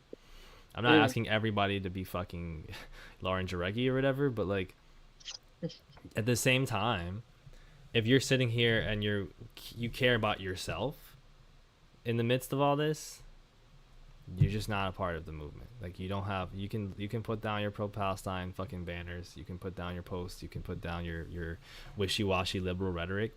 You're a op. You are Joe Biden. and you're right. But honestly, though, I do feel like it goes back to this idea of like comfort. It's like, yeah, I want to support, but from the comfort of my home. Yeah. Yes, I want to support, but as long as I can get my terrible burnt coffee. I want to support, but as long as I can get my whatever it is that person said, the junior mac chicken or whatever the fuck it was. It's like, okay, It's so funny because that shit is why? nasty too. Like, what are you fighting for? I really feel like some people weren't actually they didn't even go to Starbucks that much, didn't even go to McDonald's that much, but just the fact that they were told not to go You're like, has like made them think, no, but how can I survive? How can I survive now? they always give you those It's fucking fake ass examples too. Like, what? So if a person who was poor could only go to a McDonald's to survive, and it's like, your name is Albert. You live in fucking New Jersey, okay? You make $80,000 a year. Your parents make 120. Do not talk to me about poor people. You've not met one. Meet one first, then tell me how they're thinking. You know what I mean? and that's the thing. It's like even when I talked about slow fashion versus fast fashion at the very beginning, the people who I find are the most opposed to the idea of like, hey, maybe it's not such a bad idea to like, repeat outfits. Maybe it's not such a bad idea to not have to buy so many clothes all the time and all that stuff. Are people who will be like, oh yeah, so you want everybody to buy $100 jeans? Like you want to buy all these like expensive ass brands? What about people who can't afford it? It's like you're not even one of those people. It's the same thing as I don't know if you want to get into that, but the voting conversation. Uh, When I see a white person telling a black person, but do you know how bad it's going to be under Trump? you don't know how bad it is What? now, motherfucker. Like, This what are shit you that talking about? Mr. Beard is talking about, fucking this other YouTuber, like has been going, you know, over and over, like talking about voting on Twitter and about harm reduction and about at the end of the day, you have to vote. It's not that you support their policies, Lesser but it's like evil, the lesser lesser evil. evils, and it's like at some point you have to do something effective. At some point you gotta do something that works. You know what I mean? We've done lesser evil for about 300 years. Didn't seem to go in a direction. Do you know what I mean? Especially like I the don't the even past few. understand. And especially when Like, it's as clear cut as it can be on the issue of ICE and immigration. Joe Biden's the same as Trump. On the issue of fucking Gaza and the issue of all the other foreign policy things, Biden is the same as Trump. And on the issue of civil liberties, Biden has done nothing to concretize anything. Has barely even said the word transgender.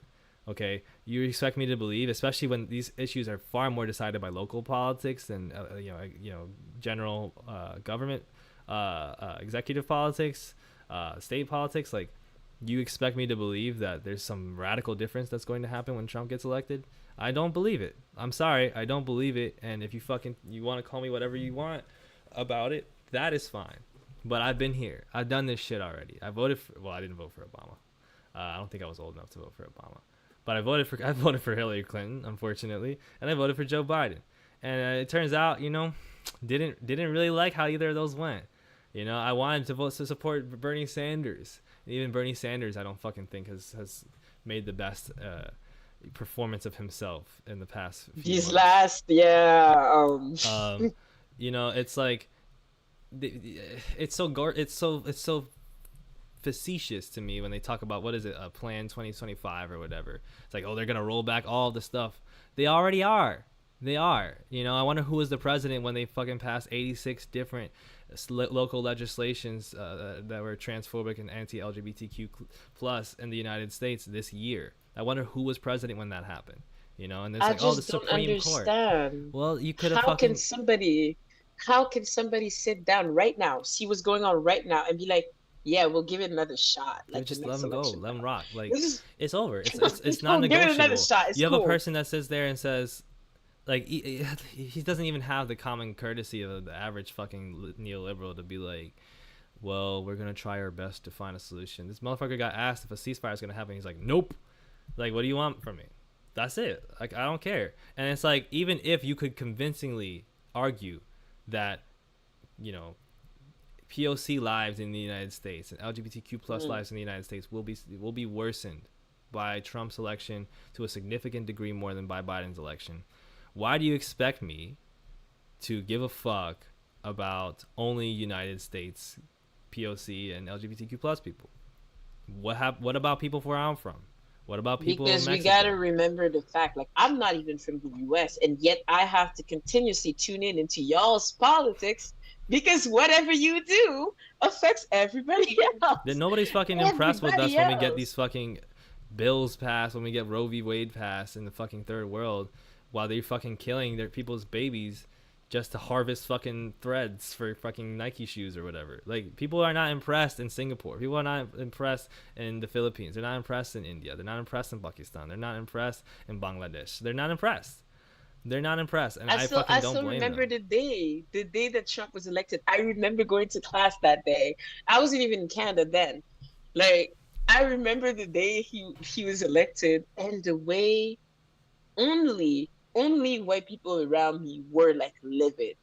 Only white people around me were livid. Every other Chinese person was just like, yeah, we're just gonna keep getting fucked over. Like what the fuck? What does that Because do you know for this us? shit. They know that Honestly. this shit is like the same way. Like, either you do or you don't know. Like, it's a matter of, like, especially now that you've lived it for the past 8 years, it's quite visible. Like, you haven't seen any more visible demonstration of this shit. I think people still have this idea like Democrats operate the way that they did in the '80s. They don't. There's not even a real discernible difference in their politics anymore. There's just fluff. It's some people do fluff and some people don't. And what I think, at this point is, like, if you want to vote for Joe Biden, I'm not gonna be mad at you, but I'm also not doing it. And either I'm fucking not voting or I'm voting third party. Like, that's it. And you can sit here and say, well, it's just like a fucking failed protest vote. It's a wasted It's vote a and all that voice stuff. vote. It's a vote for Trump. You can say that shit, and that's good. Good. I heard That's what I the have to say. main issue is also to think that these are our only two options. It's Like I not. feel like it distracts so much from our ability to actually really be able to have any sort of like radical like organization because we're thinking, okay, well, we didn't get a radical candidate this time because we gotta just like block this like worst candidate this time. But Yeah. next time we got this though. And then It's not happening. I just don't think that thinking that our only options are those two, They're not the only those options. two candidates. It's just not the case. And it's the third option isn't necessarily third party either. It's also just like organizing and thinking of like different systems that don't have to go through Joe Biden or Trump. Like it's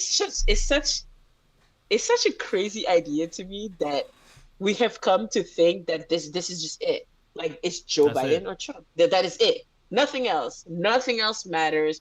No other theory No exists. No imagination. There's other no radical imagination. organization There's no vision. There's at no energy. all. It's Nothing. just Joe And Biden or that Trump. at the same time, you are seeing so much fucking change in the past month because of like worldwide demonstrations in support of Palestine that has literally And changed the still, way media networks have operated, the way politicians have operated. Even fucking Macron. Like if Emmanuel Macron is fucking changing his policy, I don't fucking think that there's nothing going on here. Do you know what I mean? you know, I have been I will say, I'm very impressed with how fast he reacted because one thing about him is that he can ignore people for a long time. I That's mean, look at the what's yellow vest. strange. He didn't give a fuck. Like the Yeah. yellow vests were there for like hundreds of days, quite literally hundreds of days. I would turn on the TV and it would be like day 109 of the yellow vest protesting this and that. And Macron was just going about his day. And yet this has been enough. Granted, he can't be reelected. So I feel like he also has less to lose here because he knows that like comes 2027, he's out anyway, Yeah. no matter what Yeah. happens, two Lame duck. consecutive Yeah. terms, all that stuff. But I'm just not understanding how, while seeing what's happening right now, while seeing how people can actually really pressure, those in power to do something. Granted, we haven't achieved the ceasefire yet, but at least there's a change in the conversation. We see Israel scrambling right now with their PR. We see all those things. Like, how can you see this momentum and still think, well, my options are Joe Biden or Trump? Why? Like, I just don't understand Even it. Like, thinking that maybe it's there's just a lack of a lack of faith in certain things. But yeah. even just believing that there's a qualitative difference, like okay, fine, but like what happened in the past couple weeks and what happens when boycott movements happen, what happens when fucking like I'm not even a Hasanabi guy. Like I'm not anti or pro Hasanabi. I don't really pay that much attention to him. But Mhm. like that dude has more impact on American politics than the fucking presidential election. Frankly, like that's how little the importance is. That's what I'm trying to emphasize. It's like if one of the two, Biden or Trump, gets voted in, the difference between those is not anything more significant than like a Twitch streamer with a lot of viewers saying some radical shit. Like that's it. And that's if you don't want to believe that, then that's fine. You can live in 1952. I fucks with that personally. But I don't live there. I live here, and I have to sit here and watch this shit continuously happening. And frankly, the shit that I don't want to be like all Mr. Accelerationist or whatever, but like I didn't see people fucking. I saw people change their politics so much when Trump got elected. Like that was a Oh radicalizing point yeah. for so many people. That became a source of funding for so many different mutual aids and so many different radical traditions getting more attention and stuff like that. We got all these kinds of different ideas of politics emerging now in the United States that I'm not sitting here and saying we're about to change the fucking world, but the fact that Biden got elected made it so that all that stuff seemed like it was irrelevant. And that is exactly why they keep doing this shit, because they make you think that the only real political action is the election, but the more tangible and important political actions are happening all around you. and All the time. and fucking all these liberals only want to participate in those things when it's a Republican in charge.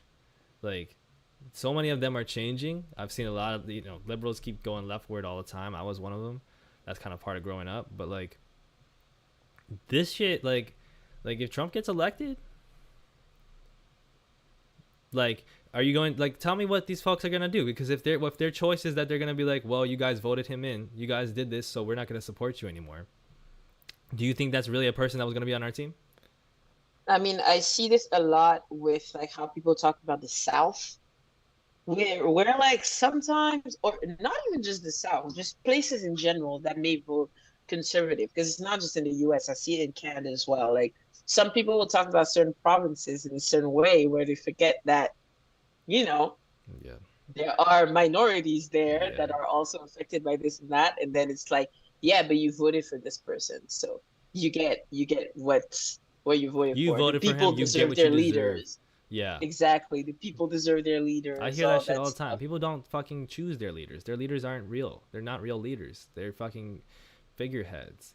The leaders, if you want to call them that, are people who go to Davos every year. Like Jeff Bezos is the leader of this country. You think I care? Like, you think it really gives that much of a difference who gets elected? Do you know what I mean? It's just tactics. They just have different rhetoric. That's it. I mean, I vote in local elections. I voted in my local elections, especially if there's legislature that's getting passed, and I see like, oh, this is good. Mm. I'm telling you, like it's 1,000% more important when it comes to issues. Everything ranging from abortion to um, voting rights to LGBTQ plus issues to the legalization of marijuana. All that shit happens on the state level. All that shit happens on the state city level. Like this shit doesn't change when I have very little of the changes that I've seen even in New York have come from strictly presidential choices. The man didn't even repeal the Muslim ban. Like this man is not like the man is not doing like what you think he's doing. So I don't understand why there's even like I get that there's a feeling like it's something. And so to choose not to even do this one thing that's so small to make this difference, oh well, it's gonna make this big thing. But I do think genuinely the older I get that not voting has an impact. Especially when you start platforming politics that makes a bigger difference and that calls out this autocracy for what it is, this tyranny for what it is, in place of voting, it makes a way bigger difference. It does, because we're not pushing that dude leftward. So, agreed with that. Sorry, I just see somebody say, also as a Canadian, I hate the way people talk about US citizens like you voted, so it's your problem. Yeah, the Canadians, there's a lot of there's a big idea for Canadians that they're not as bad as the US, so it's okay.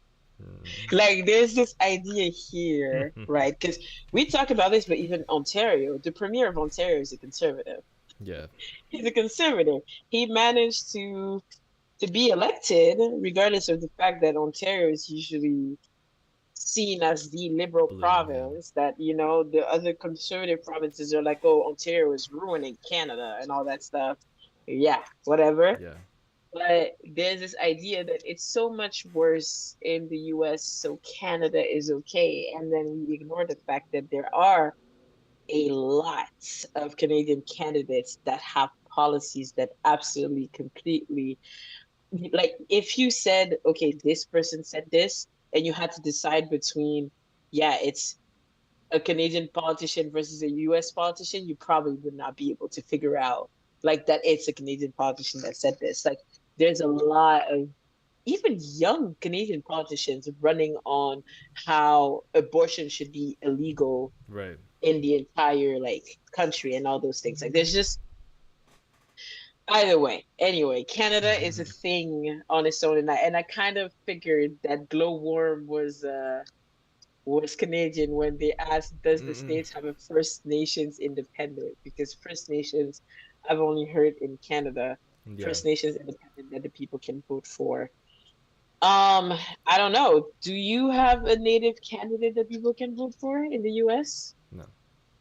No. Our Yeah, only third okay. parties are I usually don't I based don't on even like see.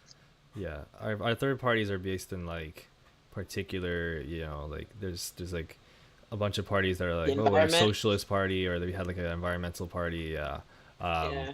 I'm never really usually that hot on the third party candidates either. I'm gonna keep seeing what Cornel West is talking about, but like, I know his his rap, and I know like he's had a lot of impact as an activist, and I also know he said a lot of bullshit. So I'm Mm, keeping my eye open for Cornel West, but like mm.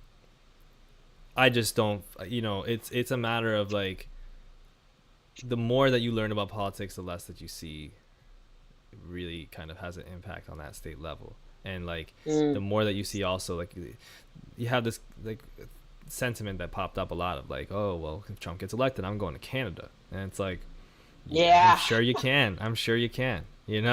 Go for it. And then they don't, because it's like, for one, you're not leaving your damn house, and you know that a lot of this shit isn't changing because of the president, and you also know that in Canada shit is the same. And guess what? You're gonna It have to know is. what it means to move somewhere, and that's not something that a lot of y'all are equipped for. And also, a lot of people who say that have never filled out a visa application in their life, and I would Mm-hmm. love to see them try to go through Mm-hmm. that process. But someone says as well, why are we not talking and actively doing more to restrict millionaires and billionaires from global influence? That's what we're talking I about. would love, yeah, I'm like, I would love to say that we're not, but also, even though a lot of people are, but my thing is also like, I think we don't realize the amount of people who see themselves as possible future millionaires and Mm-hmm. billionaires. Mm-hmm. And so these people, even though they're currently thousandaires, will still not actively do anything to restrict millionaires and billionaires from global influence because they aspire to be them someday. Yeah. That is where the Elon Musk fans come in, where, they think that if they buy the same stocks as him, if they do what he does, that's where the 5 a.m. routines come in. God, I love the 5 a.m. routines. If you just wake up at 5 a.m., if you sleep 3 hours in your day and you just manage to do this and that, the dude that was like 3 days in one day or whatever the hell. A lot of people think that eventually with the right moves, they will be millionaires and billionaires, and therefore why would they restrict what is supposed to be their future? So I think that is where you have to interrogate like how deep capitalism runs. And unfortunately, seeing as communism and socialism both still have such a very, very dirty connotation in the West, when you start interrogating people about that, it immediately gets to, well, what's the alternative? Or like, oh yeah, so you want to live like in the USSR? Or oh, Yeah. okay, so China, North Korea, all those things that are like, you cannot question capitalism in the system without being told, at least in my experience, I've gotten that a Oh, lot, that yeah. it's basically not a perfect system, but the only viable one, It's the only or the only viable one one. where you will not be oppressed under, even though you already are. You But already are. you know You've what I just been mean? convinced that you're not because it's so easy when you have these comforts. That's what's the danger of comfort, right? Like when something Yep. makes you comfortable, it tricks you into thinking that you're not in any danger. It tricks you into thinking that you are not being exploited or being harmed because you have your comfort. You know, it's like you go through a rough ass childhood, but you have your stuffed animals, so it makes you feel good in that moment. And only you look back and you're like fucking traumatized, and you're like, wait a minute, I didn't realize that in the moment because I was so comfortable with my stuffed animal.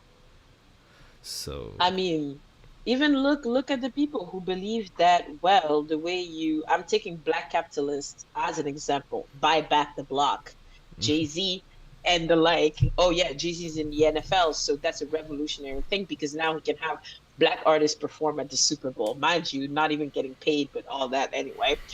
Um, anyway, the idea that like if you just make capitalism if you just take capitalism and give it to like a minority or put it in the like if there are more people from this minority being richer, then it's a collective win, yeah, right? It's a collective win it's a that's going to collective lead win. to our liberation.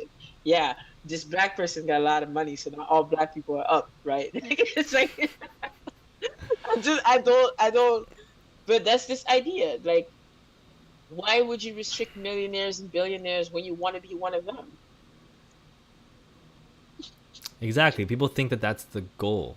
People still think that the goal in life is to be a billionaire. People still think that that's the best thing that could happen to you. And I don't think that anymore. You know, I want to make money. Mm-mm. I make my money. I make my little money over here, you know? But like I don't have any interest in becoming fucking super rich. I don't want to make Taylor Swift money. I don't like if I have $1 million, you understand how much $1 million is? Like I'm good. I'm good. Like I'm fine. Like don't worry about me. Like that's the problem that I think so many people are just actually very very chained. Like they're very Hmm. enslaved because they are enslaved by fear and by aspiration. They're enslaved by ambition. You have an ambition to do something that is not good.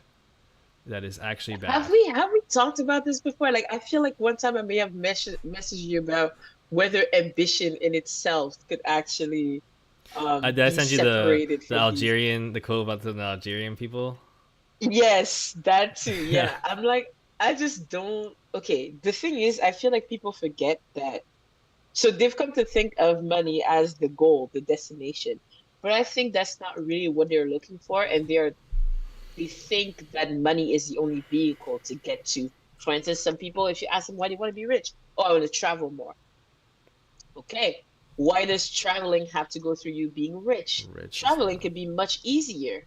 Traveling could be much easier in a system where it's not behind those companies that give you a tiny ass seat and tell you to pay like $100 more if you want to have the chance to be in a little bigger shoebox, all those things. Yeah. Like, okay, you're thinking, I want to be rich because I want to travel more. So your goal is not being rich, it's to travel more. You want to be rich because you want to have like just certain experiences. And instead of thinking of wanting to have these experiences and wanting for those experiences to be more accessible to more people, people will then think, well, okay, the goal is money. And then yeah, we get back to this idea that, well, I'm not gonna restrict rich people, because what happens when I do get rich and I do want to travel and I do want to have those experiences, then I can't have that because, you know, I'm gonna be the problem. Or this idea that if you're rich, it's because you've earned it, so it's unfair to take it back from you because rich people are obviously the smarter ones and Yeah. the worthier ones and Yeah. all that stuff.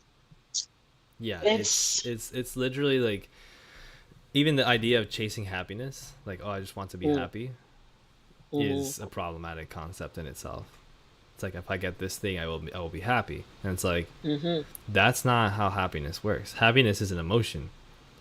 Happiness is something you conjure in a moment that can come from anywhere. I mean, you see kids in fucking Gaza that are playing in like the craters of bombs that are dropped in their village, having a good old time. Like, you think happiness is something that's gonna happen because you got money? Happiness is something that you have in a moment when it comes to you. You have no control over it, and you should not be trying to have more happiness than other people.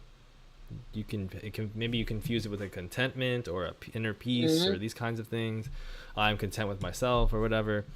It's also a trap. You're never going to be content with yourself if you think you have to find something external in order to receive that contentment. It's never going to happen. Everything has to happen within your own humanization of yourself, recognizing that you're no better than anybody. Your life is meaningless. Your life is not something that's so important that it has to be preserved at the risk of hurting other people, and neither is your resources and stuff like that. Like, you have a role in life that is predetermined half the time. Most of the things in your life are out of your control. Now you can either choose to do your best with it or not. And doing your best has to be something that is about benefiting your community and your people as well as yourself. And if you do that, and if you have something that you're going to die for, then you'll have something you can live for and you'll be happy. But if you sit around looking for some sort of external validation, especially if you want to consider yourself an anti-capitalist and then also be seeking the kind of external validation that can only come from capitalism, Mhm. trust and believe you're never going to be happy. You're going to be miserable. I mean, isn't the thing is also, I feel like in my mind, when we talk about these things, I'm like, okay, yeah, I feel like we could all agree on this. But then there are actual people who genuinely do believe that, or who genuinely enjoy the domination that, their class affords them. Yeah. And more than the goals of like traveling and experiences and all that stuff, money allows them to be above others. Yeah. And so what do you do with those type of people who genuinely enjoy being rich because they're different from, like, I'm just literally look at people who haven't even completely made it, the way they talk when they're on the come up and how they're so much better than other people. It's like, what do you do when that alone is where a lot of people like derive pride and confidence Mm. and self-worth from, when your self-worth is tied to how much you have accomplished compared to somebody else. When your self-worth is already tied to this competition, it's so easy to like then fall into the traps of capitalism, because then yeah, okay, you're already somebody that thinks that you have to win to be somebody at all. You have to win to, and maybe to them, when they win, it does provide them with that sense of happiness because they believe that that's what makes them who they are, basically. What do you do to even, I don't want to say convince because that's a slippery slope, but how do you advance towards a society where you're rid of the top 1% of putting everything that is necessary behind a huge paywall, essentially. How do you move towards a society like that when we have where we are right now? I truly think, and I'll this will be our last point because I Hmm. want to close and Yeah. film and stuff. But thank you for coming on. I truly don't think that there is any happiness that you can achieve from inequality. I don't think that happiness will ever come to people solely based on their being above somebody else. And I Hmm. don't, and I think happiness in a more of a large sense, of course, like a contentment, right? Like, or an inner peace, like an inner meaning, whatever. Like, Hmm. you might get a kick out of something. Hmm. Um, that's not important. But even the idea, like Michael Jackson forever had a point of like you can buy experiences that make you happy, and so in a Hmm. sense that's like buying happiness, but it's not, because it's an experience that makes you happy. It's not what you Hmm. bought, it's what you lived, right? And frankly, like, when I see rich people, I don't think they look happy to me. Like, even the people that like want to tell, especially the people actually that want to tell you about how good of a time they're having, Hmm. don't fucking seem like they're very happy to me. I find that they look at best the same as anybody else I know. And I find that at worst, they look like they're fucking broken as human beings. And they're covering all of their broken spots in expensive gifts and expensive doohickeys. And they go out and they play mini golf with fake friends. And it's like, do you really want that? You want that? Or do you want to hang out with the people that are in front of you? Do you want that, or do you want to enjoy the things that are in front of you? You want to live like a life that's about the life that you actually live and not some abstraction of some ideal. Like, it's just I would ask a person like that like what their life has been like and what they've suffered with and what they've gone through. And I would ask them why they think that being above somebody else makes them happy, if they want to even admit to that much. And usually Hmm. you ask a person enough questions and they show you the truth. They get back to you on exactly what it is. Um, but ultimately, I also don't think it's, if you have the time and the space to do that, like you got a situation to do that, sure, to go for it. But also, like, I've had to learn more to like not engage with people so much because they'll get it. Like, they might not get it when they need to get it. They might not get it right now. They might not get it in 20 years. But one day they're going to look there and be like, oh shit, I see what he was saying. So that's That's just fair. me. That's just me though. But Awa, thank you for coming on. This has been awesome. Yes, it has been. It has been very fun talking about everything, everything, Every single everything. thing. We didn't even get to talk about slow life and shit that much. I And know. slow fashion. Do you have Yeah. something you want to say before you go? Not necessarily. If No, I was gonna say because somebody mentioned very early on the chat, I want to talk about the Purple Bash. I Purple will not be Bash. talking about the Purple Bash, but if you already do know about the Purple Bash and you are on the wait list, please look out for an email tonight. Because if those extra tickets go on sale tomorrow and you miss it, it's above me. It's It's above above Awa, me. yo. Like, Yeah, the that's Purple about Bash. it. Other than that, it was very fun, talking about all those things. I feel like next time we should have maybe a more concentrated discussion, even Okay. though this was fun too. But, there are many more things. And the day that I actually start my YouTube channel, who knows, maybe I'll have you on for a Mm. change, whenever that happens. I would love that. I mean, I definitely will plan for something next time then as well. You got it. Mm. Okay. Well, goodbye, everybody. Thank you for hanging out. I hope you enjoyed the chat. And have a good night, Awa. See you.